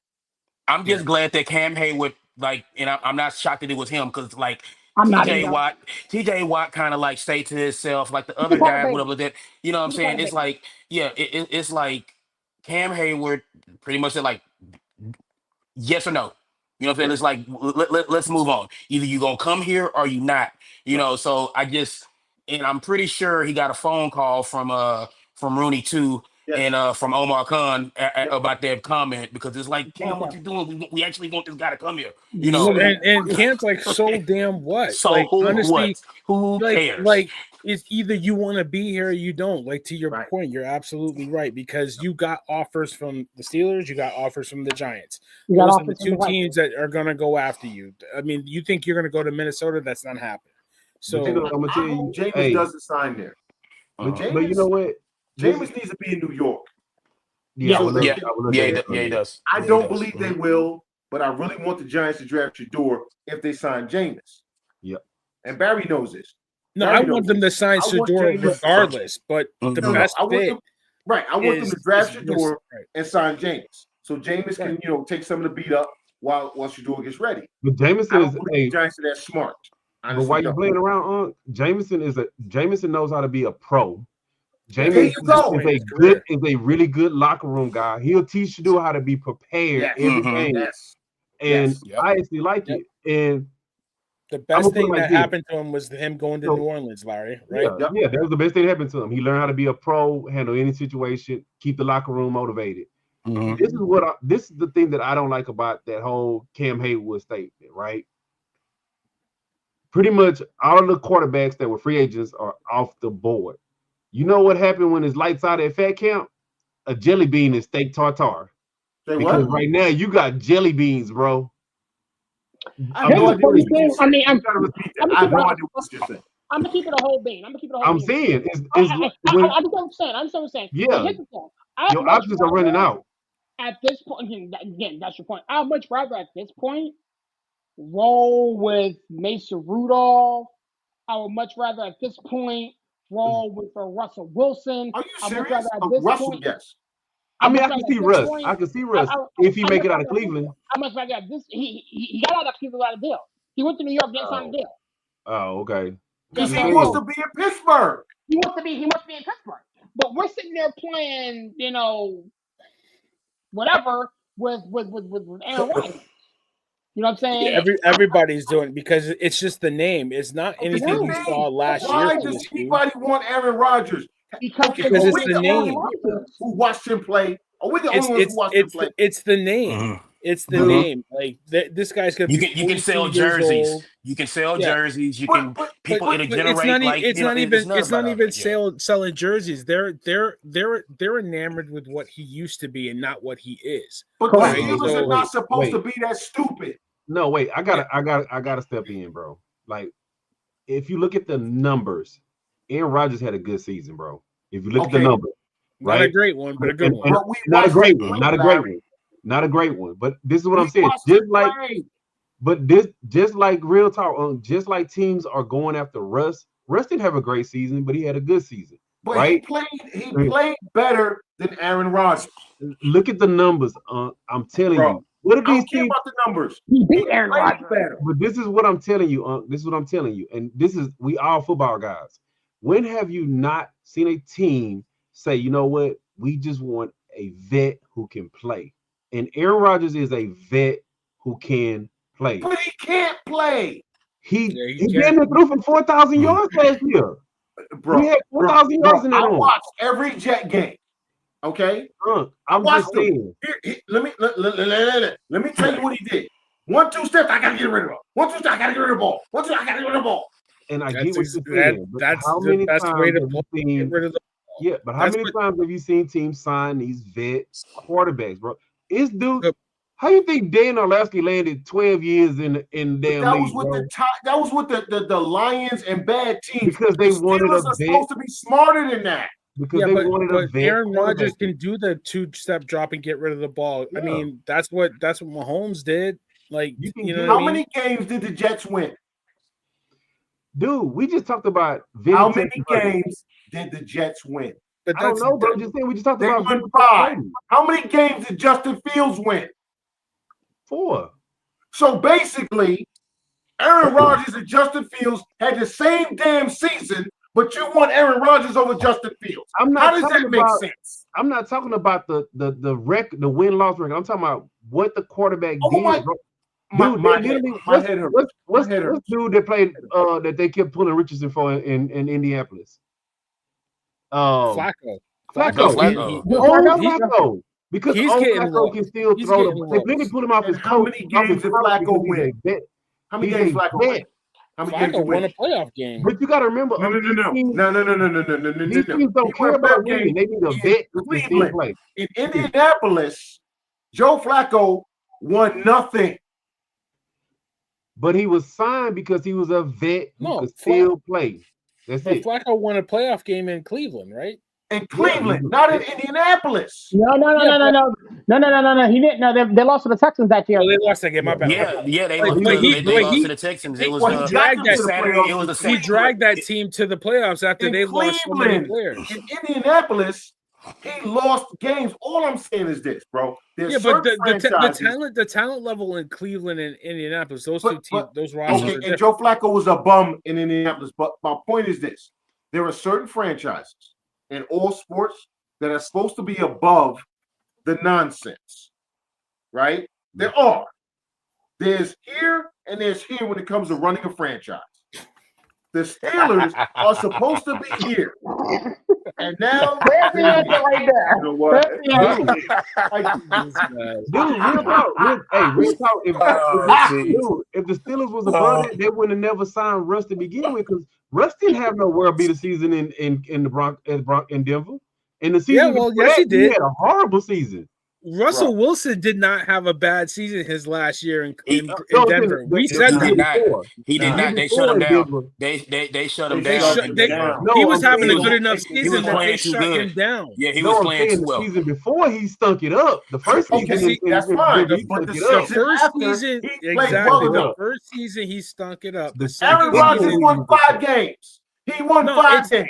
But I don't care about his numbers. They won 5 games, and anybody that wants Aaron Rodgers as the starting quarterback should be fired into the sun, and that sun should then be sucked into a black hole. And in that universe that black hole empties into should be snapped away by Thanos. Bring it down. Bring it down.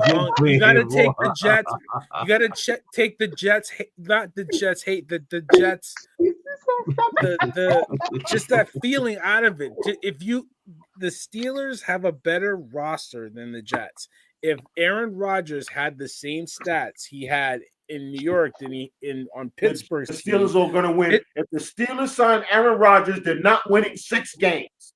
No, yes, they are. They're Mike Tomlin will win that team the 6th game. Yeah, we'll be at 500 with Justin Fields. You won't win a playoff game. So get better quarterbacks with Aaron Rodgers. Will go 6-11. Calm down. Like, listen, in theory, if you get better quarterback play than you got from Justin Fields and from Russell Wilson and Aaron Rodgers, who didn't play terrible, you're not getting better quarterback play from Aaron Rodgers than you got from either Justin Fields or Russell Wilson. You're not getting better quarterback play. No, let me finish. I'm saying is this is what the Steelers think. They think if they can get better quarterback play than they got last year, and Aaron Rodgers can check those boxes, they're wrong. Then, in theory, they should be a better team. Do I feel that that's going to be a case? Probably not. You know what I was think, another theory? honestly, serious, I think the Steelers should get Jameis Winston. I You know think what's that's a another theory? benefit. There's a theory that the Earth is flat. How's that worked out for people when it hit the I think it horizon? work. I Do think they it fall works up out into the fine. sun? I No, think they it don't. works out. I think it works out fine if you're All right, Kyrie Gentlemen. We got a little bit over a Look, half hour left, and we but you haven't know even what? touched. Hey, I was supposed to. I was supposed to be We're gone. moving. We gotta move. Gentlemen. The NCAA tournament is here. Tell me North Carolina's losing. No, They're not. They beating the brakes off We're beating the of. brakes No, they're off. not. That's Yeah. all right. They're not getting out the second round. We're beating the brakes off, guys. But I wanted to start with the women's side first. We could spend a good portion of the time talking about the men's side. I think this women's side, there's some intriguing matchups. I know the five of us here are big into this college basketball, man. UCLA, South Carolina, Texas, and USC get the 1 seeds. The overall number 1 seed overall is UCLA Bruins. Yes. Outbeaten South Carolina, and I don't know why you will put a chip on the shoulder of those girls, but that's what the bracket looks They like. deserve the number 1 overall seed, serious. They did. They didn't. She, as good as South Carolina is, they didn't deserve the number 1. They did. When you get beat by 30 points at home by UConn, you're not the best team in basketball. I'm sorry. I mean, UConn is pretty good, but And they lost to UCLA, by the way. Exactly. So, I like, give you that. I love Dawn Staley. She's a great coach. I think she's the best college women's coach in the game. She's arguably one of the best college coaches, period.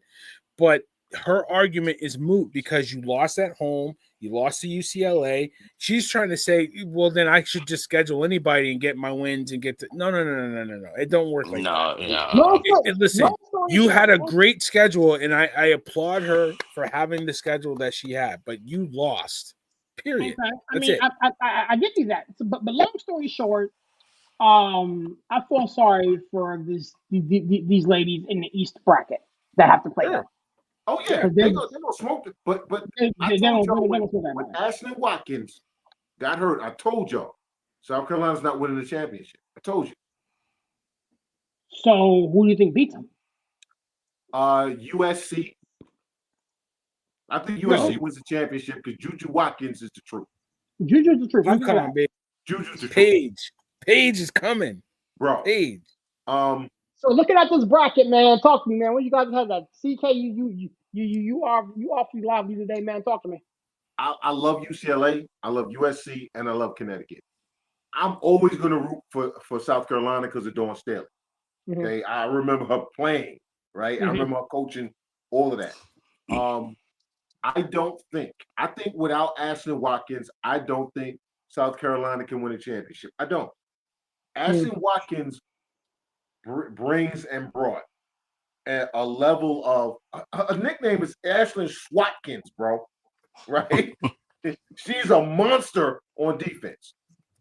Honestly, that they're missing that. Okay, so let me ask you this question.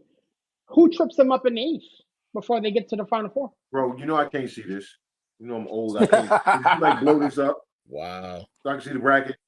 Let me see. I'm moving over real quick. You can magnify for the old guy, please. Let me see that real quick. I'm sitting there. I'm like, what the hell? Nobody wants to see my face that close to the screen. I'm gonna need you to blow that up. Man, he need the magnifying glass on it. Bro, I'm trying to tell you. Honestly, I think UCL, I think USC UConn is going to be a very interesting Elite Eight game if they get that. Both teams get that far. I think UConn knocks them off. That's what I think. I really believe. I think the UConn team that faced USC early in the season is not the team that we're seeing right now. They're on a mission. As he is back, Azzi Fudd is back. You got exactly Azzi Fudd. And the freshman. The freshman, she's what, 14 points a game. Yeah. She's starting to play some good basketball too. And Paige is Paige. UConn is dangerous. UConn is very dangerous right now. And I'm not just saying that because I'm a Husky fan. No, shout out to my auntie. She's a big UConn fan. I think Azzi Fudd is going to show out because she doesn't have to come out to WNBA draft. I think she is. Mm-hmm. And I think this is her opportunity to show everybody that her knees are healthy and how great a player she is. He has that enough, bro. She's been hurt every season in college. Right. Yeah, that's crazy. Yeah, it's crazy. But I love this. I love this tournament because I think there's 6 teams that can legitimately win the chip. I mean, you got South Carolina, you got USC, you got UCLA, UConn, and Notre don't Dame. forget about Texas, and don't forget about Notre Dame. I think Notre Dame's a really good team. So Duke is going to be crazy. Yeah, Duke's number 2. Yeah, Duke's going to be good too. Duke's a sneaky team, even though they're a 2 seed. Like so yeah, you guys are right. There's at least 6-7 teams I think that can, if they hold up the trophy, I wouldn't be surprised. They're legitimately that good. I think honestly, it's a 5-team race, in my honest opinion. I watched a lot. I watched a lot more women NCAA basketball this year than I did the men. I think honestly, it could be USC, UConn, South Carolina, UCLA, and I think possibly Texas. Um, I think it'd be any one of those 5 schools. I think that the way that the bracket kind of fell, I think that South Carolina has more of a easier path, if you will, to the Final Four. We're gonna get this USC UConn matchup probably in the Elite 8, which is unfortunate because I mean this is definitely Final Four worthy if you ask me. Yes.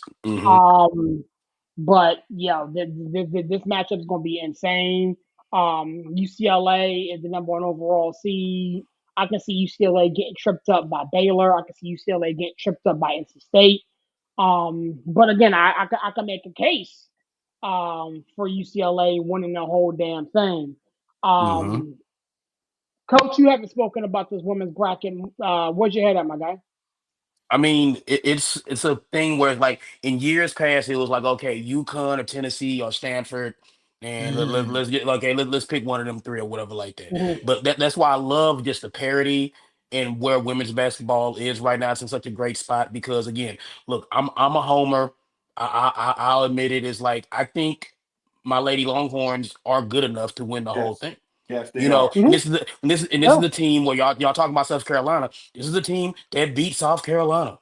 Yeah, they You know, did. and then in the game they lost South Carolina, could have won that game as well. You know, so I don't think the Lady Longhorns should sit back. You know, they earned that number 1 seed. I don't feel like TCU's getting enough. What Haley Van Lith and that team Yes. Oh TCU's my been doing, God. Yes, yes. I would not want to play them right now. Yes. Because like Haley Van Lith looks like herself again.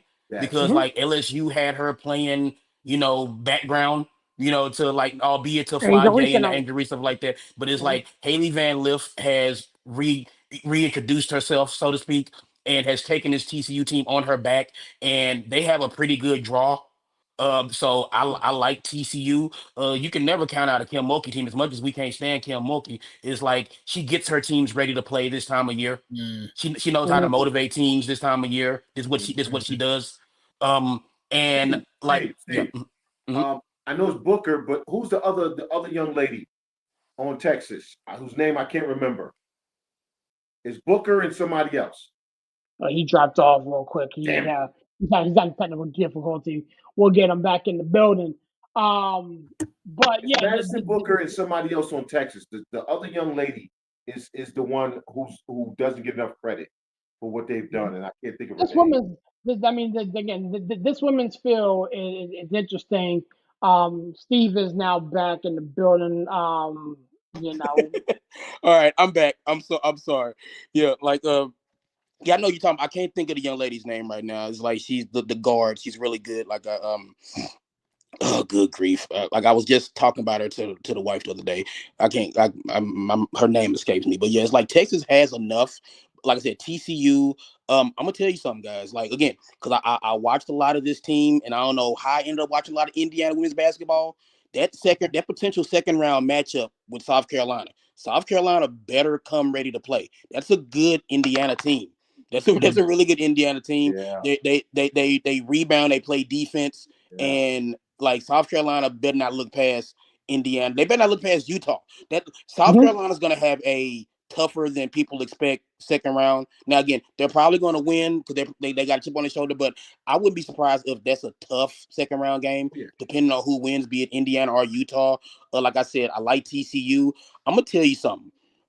The team that has the longest winning streak in the country, Grand Canyon University. Yeah.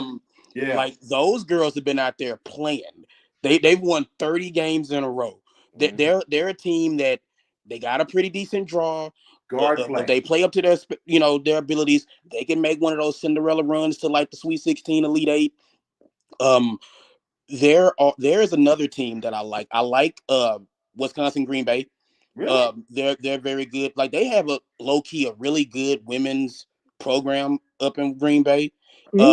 And of course, like I hate that they might not even get out of the first four, but like I said this in the group chat the other day. Big ups to William and Mary, the women's program. First time any William and Mary team has made the tournament, men or women's.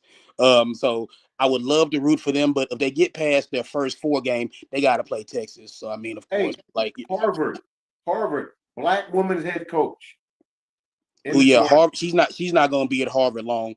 You know, it's one of those things where like this Arkansas job is coming open. They probably gonna throw a boatload of that Tyson chicken money at her, and she'll probably be on her way down to Fayetteville soon. But like, the women here are just great. It's like, again, we grew up and we know what it was like. Okay, Tennessee or UConn or Stanford, throw in somebody else in there, and then it's just the parity in women's basketball is so great now. And it's like I'm actually looking forward to this women's. Like I don't think I've ever looked forward to a women's tournament more than I'm looking forward to this one, because it's just like you guys say, there are 5-6 teams that can legit win this. Yeah. Moving over to the men's side, I think you just know that Steve loves every team in the women's bracket.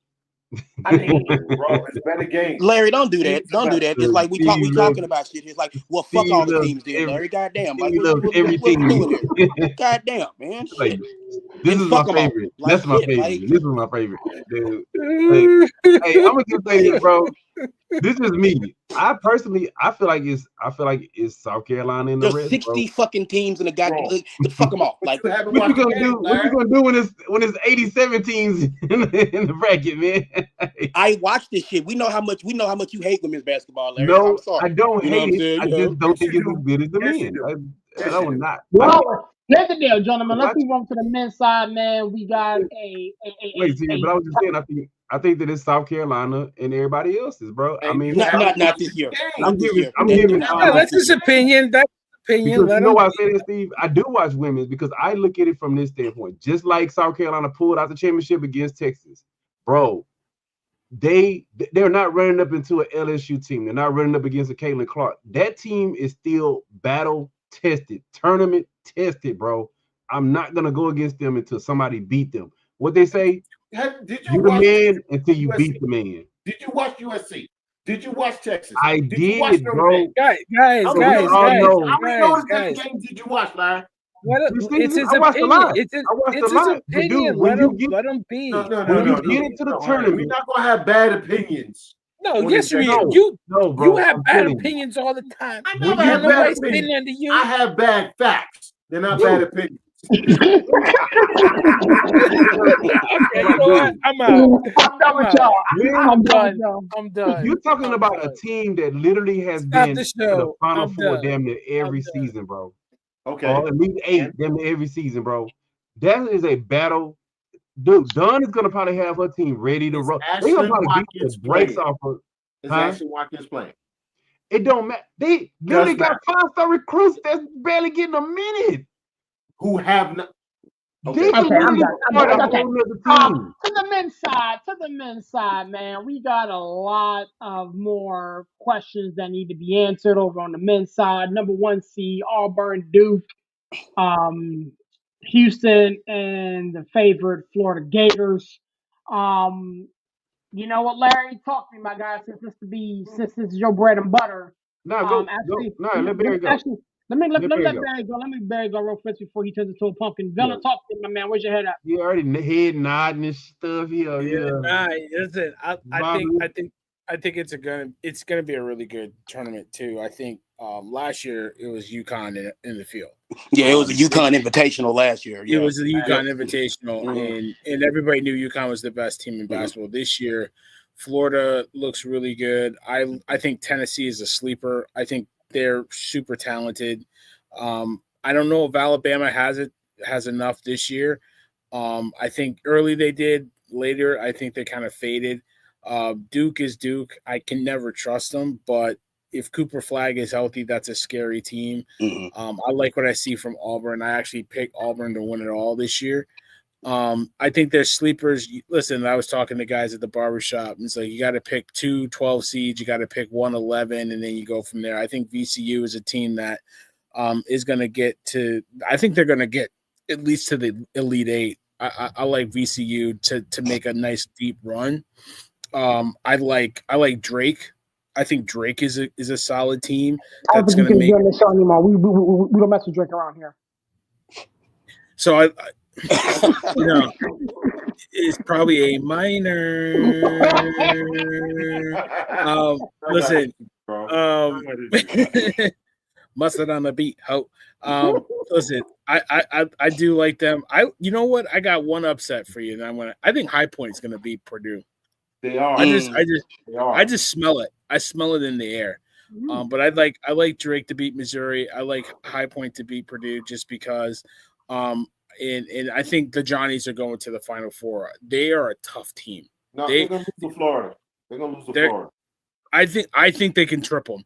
I think they're a tough team. I watch them from first half to second half. Every game when they're down, you think that oh man, this is it. They come back in the second half. They turn it on. They are a mentally tough team. I like that about them. So they're going to be a tough out for any team. Don't sleep on the Johnnies, but it's going to be a fun tournament. I like everything about it. North Carolina doesn't deserve to be in. Two wins against the field, but they've beaten the hell out of San Diego State. Great. West Virginia got screwed. That's about it. Legal action. Yeah. But thank you guys. I love you. My throat hurts, so I'm gonna go lay down. I thought I had to go. Get him his binky and his blanket, man. You know what I'm saying? He turned into a pumpkin. You know what I'm saying? Anywho, hey, fuck y'all then. He had to get one more in. Whoa. Mama Jordan, he your man out here saying the bad words. Larry, talk to my guy, man. Where'd you head? I'm not that big on Auburn, man. Like I get it, but they didn't look that good down the stretch, bro. I'm not that big on them.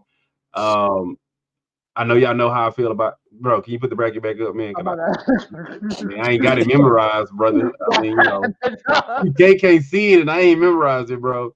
But of course, you know how I feel about my Dukies, man. The one thing about that team, they showed me grit and heart playing without Cooper Flag. They showed grit and heart, and they're a really tough team. But my last couple of years, Duke, they hype you up. Get to the Elite Eight, and we hitting some pavements around here. So I gotta see what's gonna happen to them. Their bracket though is real easy. I don't really see too much competitive from them if they run to Alabama, but Alabama, it is what it is. You see them in the Elite Eight. Wisconsin, yeah, I mean, Wisconsin. Yeah, Here's the thing. I got Duke having an issue with Oregon. No, bro. Nope. No, bro. And this is the thing about Duke, bro, that people forget. They beat Auburn. And people will seem to feel like the SEC is all this and SEC is all that. They argued on it, but Duke did beat them. They did beat them. And you know why I say that I'm putting a little bit more faith in them? Because I keep telling y'all, watch the games, right? And you know what? This team is a little bit different because defense wins championships. And they are literally leading NCAA in defense. Them boys, they get it out the mud. I'm putting it like that. What? And they are really grimy on defense. On defense, bro, they do. They're grimy. And when they go to, especially when they go to that zone, they have literally been shutting down teams when they go to that zone.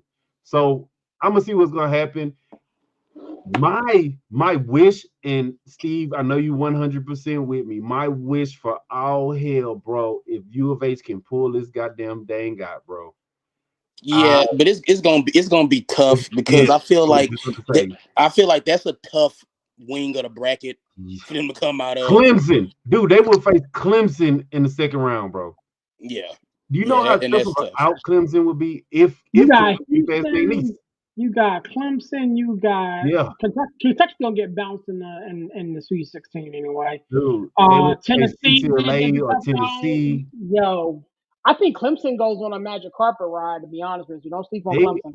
I mean, they went on a hey, magic carpet ride last year. I mean, Clemson was what they made it to the Elite Eight last year. Uh-huh. yeah, they're tough So it's out, bro. like, yeah, Clemson can ball, man. Like they're good. Yeah, Um, I tell you one thing though. Um, Here's a situation where you look at the bracket and you got to pick your 5, 12, 6, 11, like Larry was saying and stuff like that.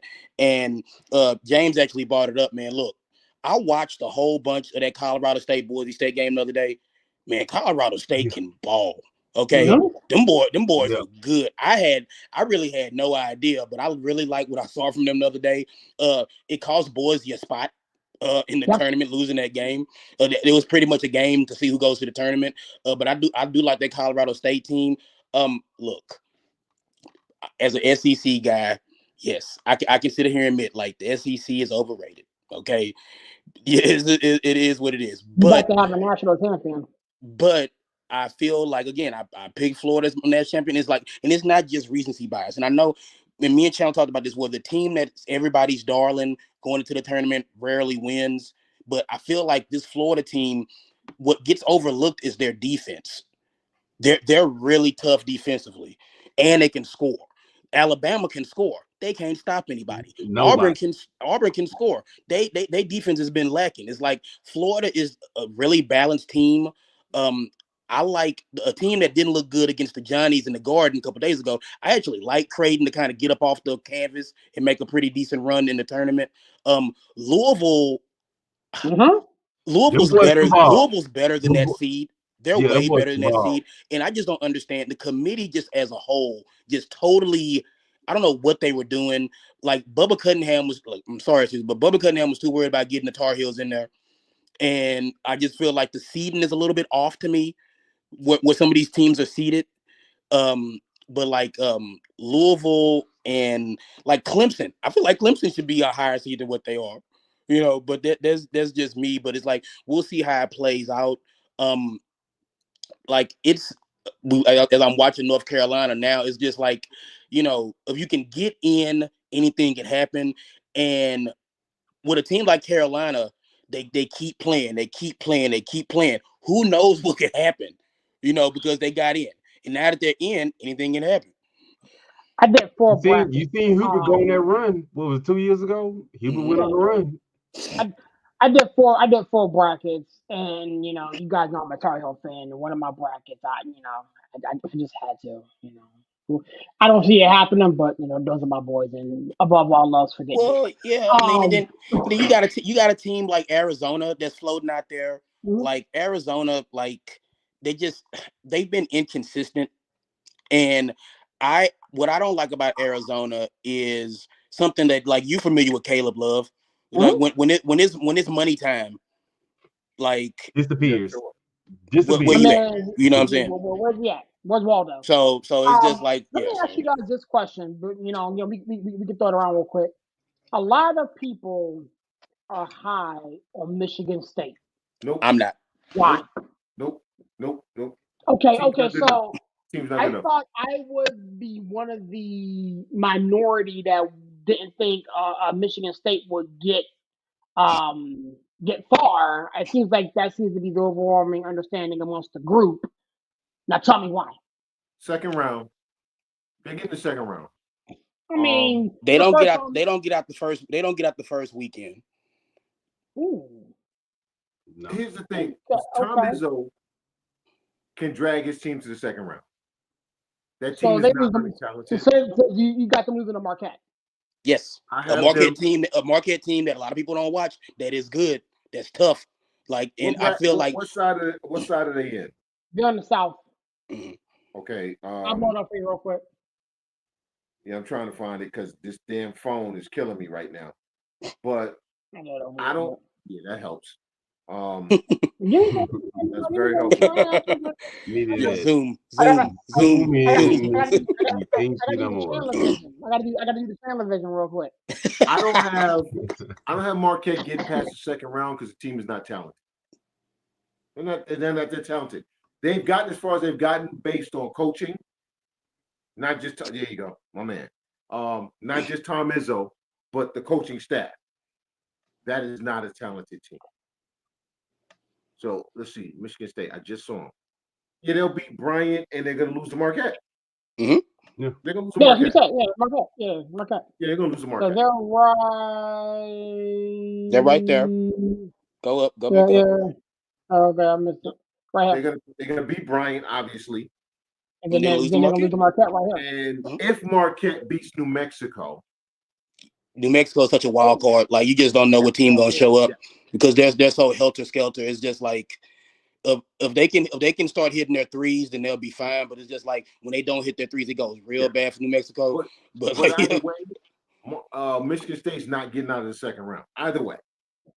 Yeah, like I said, I don't think they make it out the first weekend. They'll beat Brown, but then I got them losing to Marquette. They're losing either Marquette or New Mexico. They're gonna lose. Yeah, whoever. Yeah, either one. That's wild, man. I mean, a Tom Izzo coach team. Yes. Tom Izzo don't play, dog. Like Tom Izzo, I'm gonna tell you something about Tom Izzo. Tom Izzo won one championship 25 years ago and has been riding that thing like till the wheels fall off. It's like you had a special group of guys in the Flintstones and stuff like that. That was just like a force of nature. Nobody was beating that Flintstone team that year because they were just, Charlie Bell, Mateen Cleese, all those guys were just ridiculous. I don't know. Like, I like Izzo. But I feel when like the last time he had a recruiting class like that? When the last time he had a recruiting class like that? He hasn't. He gets too much credit. I feel like a lot of people. I feel a lot of people get drawn into that. Oh, Izzo in March. Izzo teams in March, and it's like, you know what it is, Steve? Is if you watch his teams, his recruiting classes are never great, honestly. Well, he never had one like that team. He coached him up. No. What I said, even that recruiting class wasn't highly regarded until they started winning. Yeah. Tom Izzo is great with 3 and 4 star guys. He will get them further than anybody thought they could get. There's a ceiling. That particular season, they broke the ceiling. But if you look at his teams, early in the season, Michigan State was like, everybody's like, And then around the middle of the season, here come Tom Izzo. They were in the Big Ten championship game, right? Mm-hmm. Okay. That's what he does. As the season goes on, his team gets better. As the season goes on, the team gets better, gets better. They max out at a certain point because they're limited talent-wise. This particular team is second-round talent. Some teams are Elite 8 talent. Some teams are Final Four talent. But if you notice, he never really gets past Elite 8. He gets it. So he's a great coach to take a team that's limited and maximize their talent. Like if you're a ball player and you're not that great and you want to maximize your talent, go play for Tom Izzo. In a Big Ten that wasn't all that great this year. Right. Yeah, I mean, let's call a spade a spade. Oh, yeah. They had a great season in a down year for the Big Ten. Yes. So Izzo's going to maximize you as a player, but you're limited as a player. You understand what I'm saying? So you're only going to get so far. That's what Tom Izzo does. That's why he gets the credit, because he takes guys and they say, oh, that dude could be good if. He makes you good. He doesn't make you great. He makes you good because that's what you are. That's the limit of your talent. So that's why I like Izzo, because he will get everything out of you that's possible. He will maximize your talent, but your talent is only here, bro. So he's gonna get you here. But this is my thing though. You in Michigan, bro. That's a hotbed, bro. How do you not get talent? Do you know how many schools are in that area, bro? But I'm just saying, how does he not get talent? You're losing to Michigan. You're losing talent to Michigan. Yeah, I get that, but I'm just saying, like, okay, let me stop you, because my ex-wife's from Michigan, and I went up there in that area. Be able to get at least a couple of really good players. Michigan State, By the way, you're an hour away from Ohio. Yeah, Ohio State. Okay, well, I get Toledo. So there are like 15 schools in a 2-hour radius. Okay, so you got University of Michigan, you got Michigan State. You got people that won't go to Michigan State because they grew up Michigan fans. You got people that won't go to Michigan State because they're Eastern Michigan fans. All right, because they're Ypsilanti. All right, so they're gonna go to Eastern Michigan. I don't give a damn. They're gonna go to Eastern Michigan. People in Michigan are weird. All right. Yeah, they are. Mm-hmm. They're weird people, son. They are very territorial, right? Mm-hmm. You Ypsilanti, I'm going to East Michigan. I don't give a damn. I don't give a damn what I'm going to East Michigan. But you can go to Duke. I'm going to East Michigan, right? That's how they get down. So there's a lot of talent, but it's very territorial. Well, I mean, yeah, and Michigan has built a wall around Detroit. Yes. Michigan State used to be able to go into Detroit and pick some of these guys out. Yep. They haven't been able to do that recently. Nope. These guys, because I mean, Chandler and anybody who's been up there knows like Ann Arbor is pretty much a Detroit suburb. Bro, it's that close to Detroit. It's a whole city. Yeah. Ann Arbor is a whole city. Yeah. And then you have Ann Arbor by itself, and it's pretty much a Detroit burb.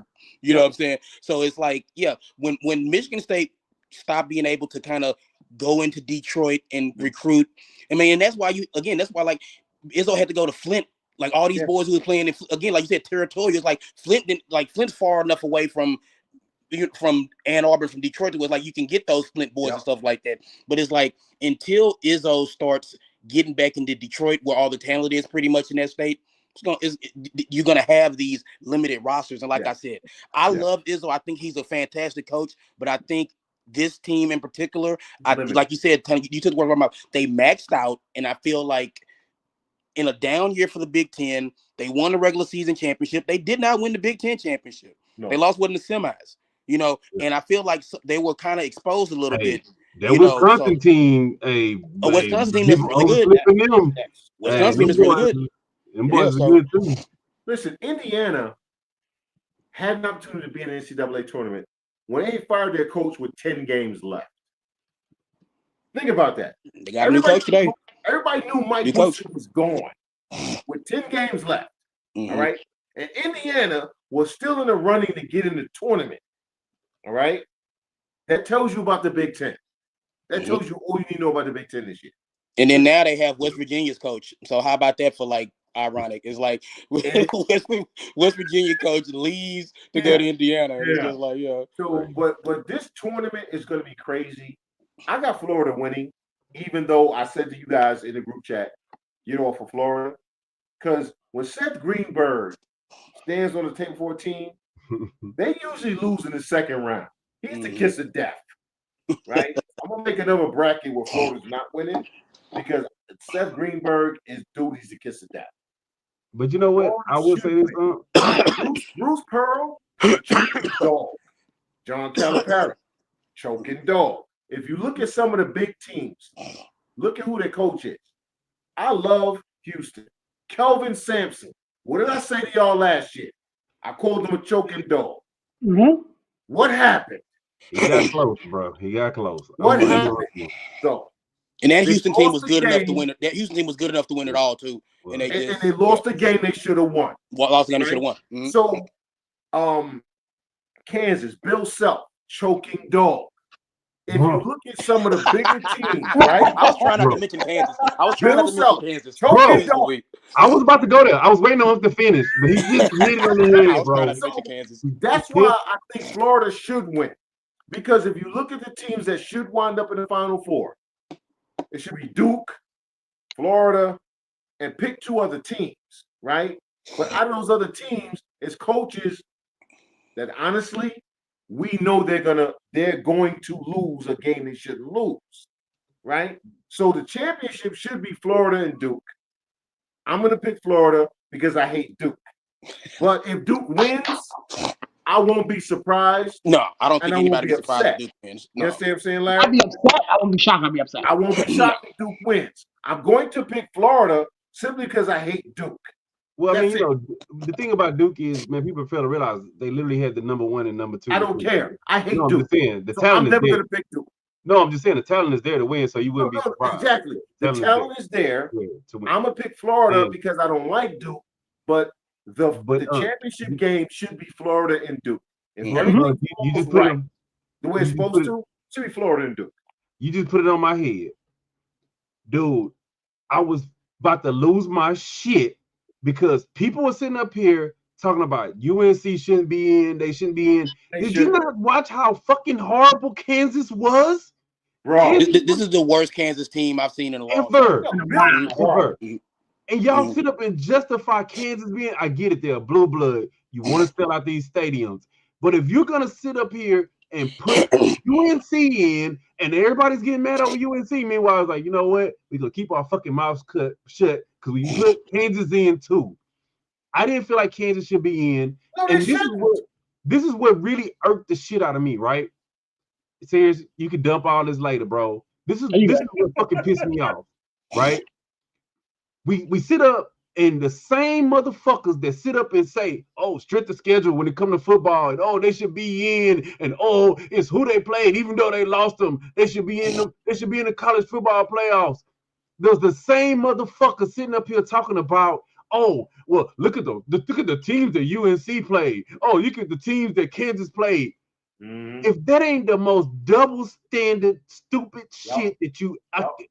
it was Yeah. infuriating me. Because how do you sit up and make a justification for it when it comes to football, but you saying it's, I mean, you make a justification for it for basketball, but then in football you're like, no, they shouldn't do. I mean, No, but they shouldn't. it's two different things, and it's like, I mean, and look, to Kansas's point, and I understand what you're saying, but it's like, look at the Big 12, Arizona, Houston, a very I good get it. Iowa State team, Yeah, I Baylor, get it. Kansas State. I mean, the Big 12 is a landmine, and Yeah, you got to get that. tiptoe Yeah. through it, and you got to judge a team like Kansas a little bit different than another team. But it's But like, I if you mean, the Big lost 12's those a monster. games, it Man. don't I mean, matter Big who you 12's crazy. played. It don't. But it don't. If you lost BYU, the game, another team that we ain't talked about in the Big 12. BYU, you know, Yup. so but it's I'm like, saying the same. I'm not even gonna call their names, but the same people who use that as an excuse to keep people out of the college football playoffs Yes. are Yes. using it for an excuse to justify Yes. it being in the basketball Because tournament. what did we say? What did we say over the past 15 years? Whether it was on this platform or any other, it's about how your team travels things. yeah, oh yeah. Yeah, bro. And I'm like, It's about dude, the this is money, crazy. and we gotta acknowledge that it's about the money.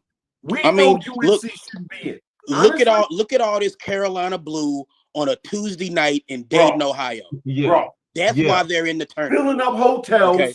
going to Okay. the restaurants, So just going to the bars, getting Mhm. traffic Serious over tickets. here. Serious Get over here holding traffic his tongue. tickets. You want to say something? But, hey, look, This hey, game's over. This game been over for 35 I'm minutes. oh, enjoying Like, who but it. they, cares?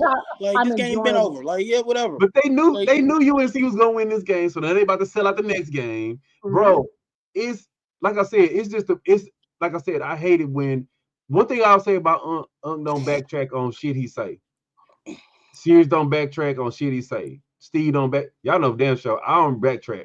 But if I say this is the criteria that I use a team to say they need to be in the playoffs, this is the goddamn criteria. You cannot sit up and say, oh, in one sport, strength of schedule matters. And in And another another sport, say, one oh, doesn't. strength of schedule don't matter. Nope. You put them in anyway. You don't say win-loss record matters in one. Oh, it don't matter if they lost the games. It was who they Quad played one and won it. wins matter until we look at the brand. Yes, until you look at the brand, bro. And that is And you crazy. know what? I'm okay with that. Hold on. I'm okay with it if you're just honest. If you're just gonna be honest. So if we take that thinking, right, and apply it to what we were just talking about a little bit ago with South Carolina and the fact But that they South didn't get the Carolina number should one. be in. No. South Carolina's in. I'm going No, I'm back to the saying. women about them not being the number one seed. I don't care about number one seed, bro. But That's it justified them not I don't being care about the overall number number one because they lost to UCLA, right? They lost some games, right? That said they shouldn't be the overall number one. Dawn Staley has no claim to be overall number one other than we won last year. But she has the claim to be in the tournament. I mean, they're in the tournament, obviously. I just wanted that if what we were talking about. No. I'm saying she's smart enough as a coach, right? But I'm saying you can't have a team. But I'm saying Yeah, I'm trying to tell serious. You can't tell a team we're gonna send you home because we want to send somebody else in. Now, if all of them was in, that's a different story. But I can tell you right now, that West Virginia team will probably beat that UNC team and that Kansas team. Bro, They listen. will beat both of them teams, and they should be Indiana in, bro. would have gotten to the second round. Yeah, bro. And would have, and in the second round, would have given somebody a damn good game. But Yes, UNC travels better. exactly. UNC travels better. Oh, by the way, James, UNC's losing to Ole Miss, bro. I'm just saying, bro. I know you like to gamble, James. Put $10 on Ole Miss with the game. And James, y'all know how I get there. When I tell you make a bet, make a bet. Yeah, bro. Like I say, that's the boil my blood, man. How literally it was like y'all say, talking heads, man. It's a lot of talking heads that was literally using the same criteria to justify one that they used to keep another one out, bro. When the talking heads couldn't justify North Carolina, right? And me and Steve, we at the whole time things going on, and I said, "There's no way." What Steve said? Well, Texas better damn get in, right? And I said, out of the 4 teams that they put in that we all know shouldn't have been in, Texas is going to furthest. Texas is going to furthest. They are because they're the best team. None of them should be in.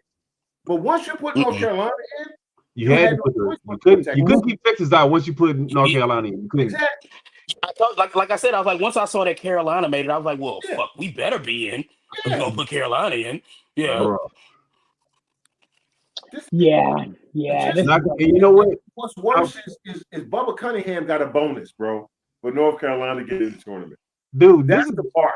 Look, man, look serious. Like you can't run away from that. It's like, look, I don't care. You know I don't care what anybody say, man. It's like, look, man, and then see, and here's the thing, and then I'll say this, and then I'm done. It's like, so we all watch Selection Sunday and stuff like that, and then my favorite part of selection of the show is when they bring in the committee chair. It's usually the committee chair by himself. Why did Bubba Cunningham have that brother next to him? He like, well, I can't really talk about it, but I'm gonna let Mark talk. I'm gonna let Mark tell you why Carolina got in. Man, I was like, come on, Bubba, come on, dog. Like, he threw my man all the way under the bus. Look, I'm just the chairman. It's like I wasn't in the room when they made the decision, but Mark was. So Mark gonna tell y'all why Carolina got in, bro. Man, you know what? He was that was Nico Harris taking the shells for the Mavericks. Straight. Nah, bro. He was like Chris Tucker when they brought on air when they brought Michael Jordan in and they needed that one black dude and he started talking about chicken and white people running in rain and stuff. I just thought that was so crazy. Where it's like every year the chair of the committee goes on there by himself, but this year Bubba was like, "Oh no, my man gonna tell y'all why the Tar Heels got in." Go ahead, tell him. Go ahead, tell him. He should have just came out like Dave Chappelle with a stack of money on his head and just say, "Let me tell y'all why the Tar Heels got in." Look, oil. Ain't nobody getting no oil. Yeah. I mean, but it is what it is, man. This is gonna be my final take on it. I did not like the people switching sides like that, but I also think they had to put some of these teams in because now it just gives them the fuel so that they can say, you know what, now we need to expand, and that's what they've been wanting. That's what they already talked about doing, and they just wanted. This damn tournament gonna start on Monday in a couple but weeks. Here's the thing, Larry. Here's the thing, and it's same thing with the college football playoff. Everybody kept saying, why do they keep talking about changing, not changing? Because it keeps the interest up. It keeps advertisers coming, right? You keep money. The more teams you leave out, the more you get people talking about it, the more you get people watching. So now, what does that do? That generates income. This is designed to generate. We gotta stop acting like this is about sports. Can we stop? Oh well, no. I mean, it's about money. It's about money, right? So now, like you said, now we expand to 72 teams, right? Then we're gonna leave out some teams should be in. We expand 76 teams, and then 86, and then 96, and then whatever. But at the end of the day, we get these TV contracts of $5 billion.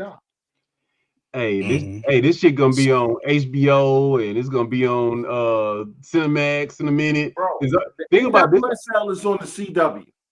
Yeah, Yeah. Y'all ever seen Hoosiers before? Yeah. yeah. They recently did away with it, but the Indiana State tournament for high school, every team in Indiana got a shot to win the championship. Yep. And it's to the point to where now it's like they're gonna be like, you know what? Every D1 team is in the tournament and we'll just work this out. Yep. It's just like it's getting ridiculous. It's like again, like because of TV and stuff like that, it's gonna be crazy where it's gonna be 72, then it's gonna be The 78, then it's gonna be 84 teams in the You got tournament, and it's teams gonna be play, like you got people paying, for true TV, right? yeah, Because it's not part of your cable package, by the way, people. Is you got to pay extra for that, right? So if you want to watch the playing games, you got to pay a little couple dollars more to get true TV. man, it's gonna be on Peacock in a minute. All right. What do you think a couple no, dollars? it's gonna be on Amazon like everything else. Yeah, It's it's gonna Thank be gonna be on you. on everything, bro. mhm. Dude, you know what? And the only thing I would say, and if they do go to that expansion, man, y'all heard me say it a bunch of times, man. Give some of these black colleges an opportunity to That's what actually they're gonna play. do, Larry. They're Quit. gonna have the weekend before. They're gonna have the week before the NCAA tournament. It'll be HBCUs and all the teams Because that are borderline teams, right? no, I'm saying it from It's this gonna be on standpoint, Amazon and Apple TV.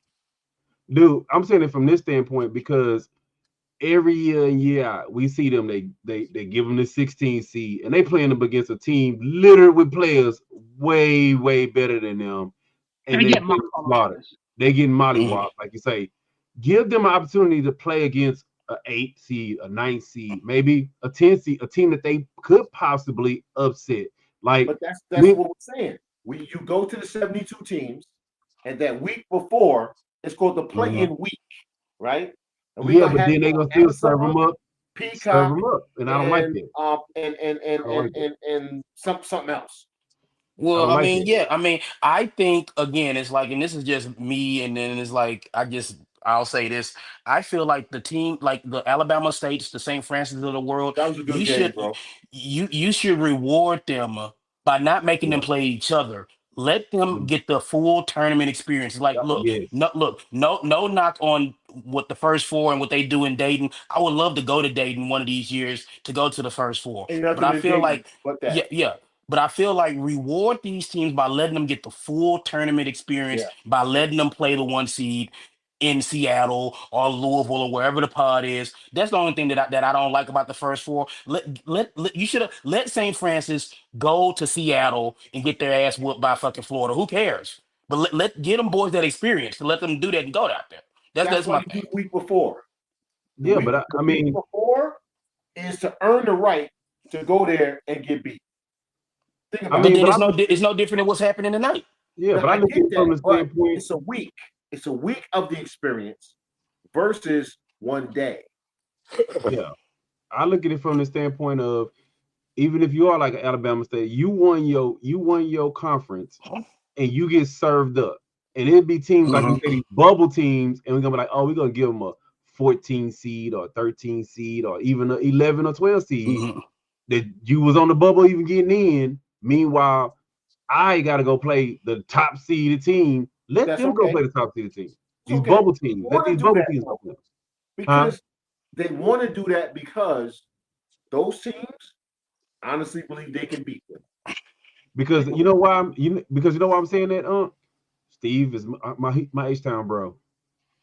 If some of them TCU teams, TSU teams, if they had got to play a little bit lower team and not get served up to these number one seeds, TSU had some pretty solid teams for a little while, But and I Oh what yeah, think they they happens? could did. have pulled a couple of What upsets here happens and when there. one of those Mhm. teams beats that number one seed? Because it's gonna happen. It's gonna It happen. happened, but I'm just saying. But those teams, they would have they could have got to a second round if they Oh got yeah. the right matchup. Yeah, if they got the right matchup. So now So you add 72, and that TSU team now gets to play yeah, they get a a they better get a team weekend. and win. Yes, that's what I'm saying. But that's my final take on it. Definitely, definitely. Well, gentlemen, we have reached the tail end, man. We have had a great time on tonight. Before we get out of here, you guys know what to do, man. Give me a plug and close out and shut it down. Coach, man, you know what to do, man. Yeah, like my voice is going out on me. I toughed it through playing hurt tonight, but I love doing what we do tonight. I gotta save my voice for tomorrow because I'm gonna be yelling and screaming at you tomorrow. Serious. I'll let you go today, but tomorrow I'm gonna have to save my voice to yell and scream at you. Um, Looking forward to but that one. That's fun. look, as we say, you see the link, share the link. Facebook, X, listen to us on Spotify. Just put that thing on and just let it run while you're doing your errands, while you whatever, like cleaning the house, whatever, like that. Just let that H thing Town run. traffic, 2 hours. There you go. Exactly. You know what I'm saying? It's like while you're driving around doing whatever, listen to us, just make sure get them numbers up. Look, you already know how I close it out. First and foremost, as always, God is good That was good all One the time. time. all the time. Make sure you drink your water, stay hydrated. I'm out of my water, that's why my throat's all dry now. And of course, as always, Wu-Tang is for the children. Y'all have a good one. Yes, sir. Thank you so much, Coach. Yeah, he alluded to it. Tomorrow we start the every other week WWE show right here on these very networks. It's gonna be fun, man. We got a lot to talk about, especially with what's going on across the platform of wrestling. So it's gonna be fun, man. CK, you know what to do, my guy. Give me a plug and a shut it down, big homie. No one cares about wrestling because it's a soap opera and it's fake. It's a great soap opera. Me and Having hey, said that, me and CK been started doing our boxing shows, man. Real fights, real shows. Y'all let me know a date and a time, and bro, we'll talk. I always say there's 22 veterans commit suicide every day. 22. If you're a veteran, friend of a veteran, family member, spouse, if you care about veterans. You're talking about 988 option one, pick up the phone. For you vets out there, life is going to happen. Whether we like it or not, life happens. It ain't always great. Talk to somebody. All of that, it's for everybody. There's a lot of stuff we have in our heads. Really good ideas. Say it out loud to somebody, find out how batshit crazy you are. All right? Sounds really good in your head. Tell somebody else. Tell somebody else. And you'll find out it ain't that great an idea, which is okay because you can make the right decision. But it's been fun. Pick up the Two phone, brains are call better than somebody, one. talk to somebody. I don't care if you stop a stranger on the street. Hey, man, this is what I was thinking about. And they'll be like, are you nuts? Like, yeah, I kind of am. Thank you. And keep it pushing. All right. Say yes to life. And James, better listen to me. Telling you. All right, fellas. All right, big dog. Appreciate you, homie. Appreciate it, Yo, man. man, love that guy, man. Looking forward to talking with him here soon. Larry, you know what to do, my guy. Give me a plug and further. Shut it down, big homie. Yeah, man. I'm gonna get with man. We might have to actually really sit back and do us a whole boxing show, man. Since y'all over here, we're gonna do a real combat sports show. We need to do a UFC boxing combat show, actual real fighters with no scripts and all the the above. You say no script. Hey, look, no actors. These are real fighters. Blood, sweat, and tears. Um, I I normally, I always just say, it's always been a pleasure, which it is a pleasure. But I'm gonna piggyback on what I said before about the HBUs. I even like, some of these Christian schools now they getting a little bit more exposure in NCAA, right? So I'm gonna piggyback on what I said about the tournament. If a lot of people didn't see it, I know I put it up earlier about EA Sports, and we know how NIL is with all these players now. So EA Sports, they basically committed 16.5 million to pay these players for the next version of NCAA football game. Anybody that's played, I wish coach was on. Coach has played. They literally paid these guys, gave them a copy of the game for the first season coming back, and they literally excluded all of the HBUs. I actually used to like playing the original version with the HBUs. And I get it. Some of these guys in these big schools, they have millions and millions of dollars in NIL deals. I just wish if anybody watching the show, if they part of EA, include these HBUs.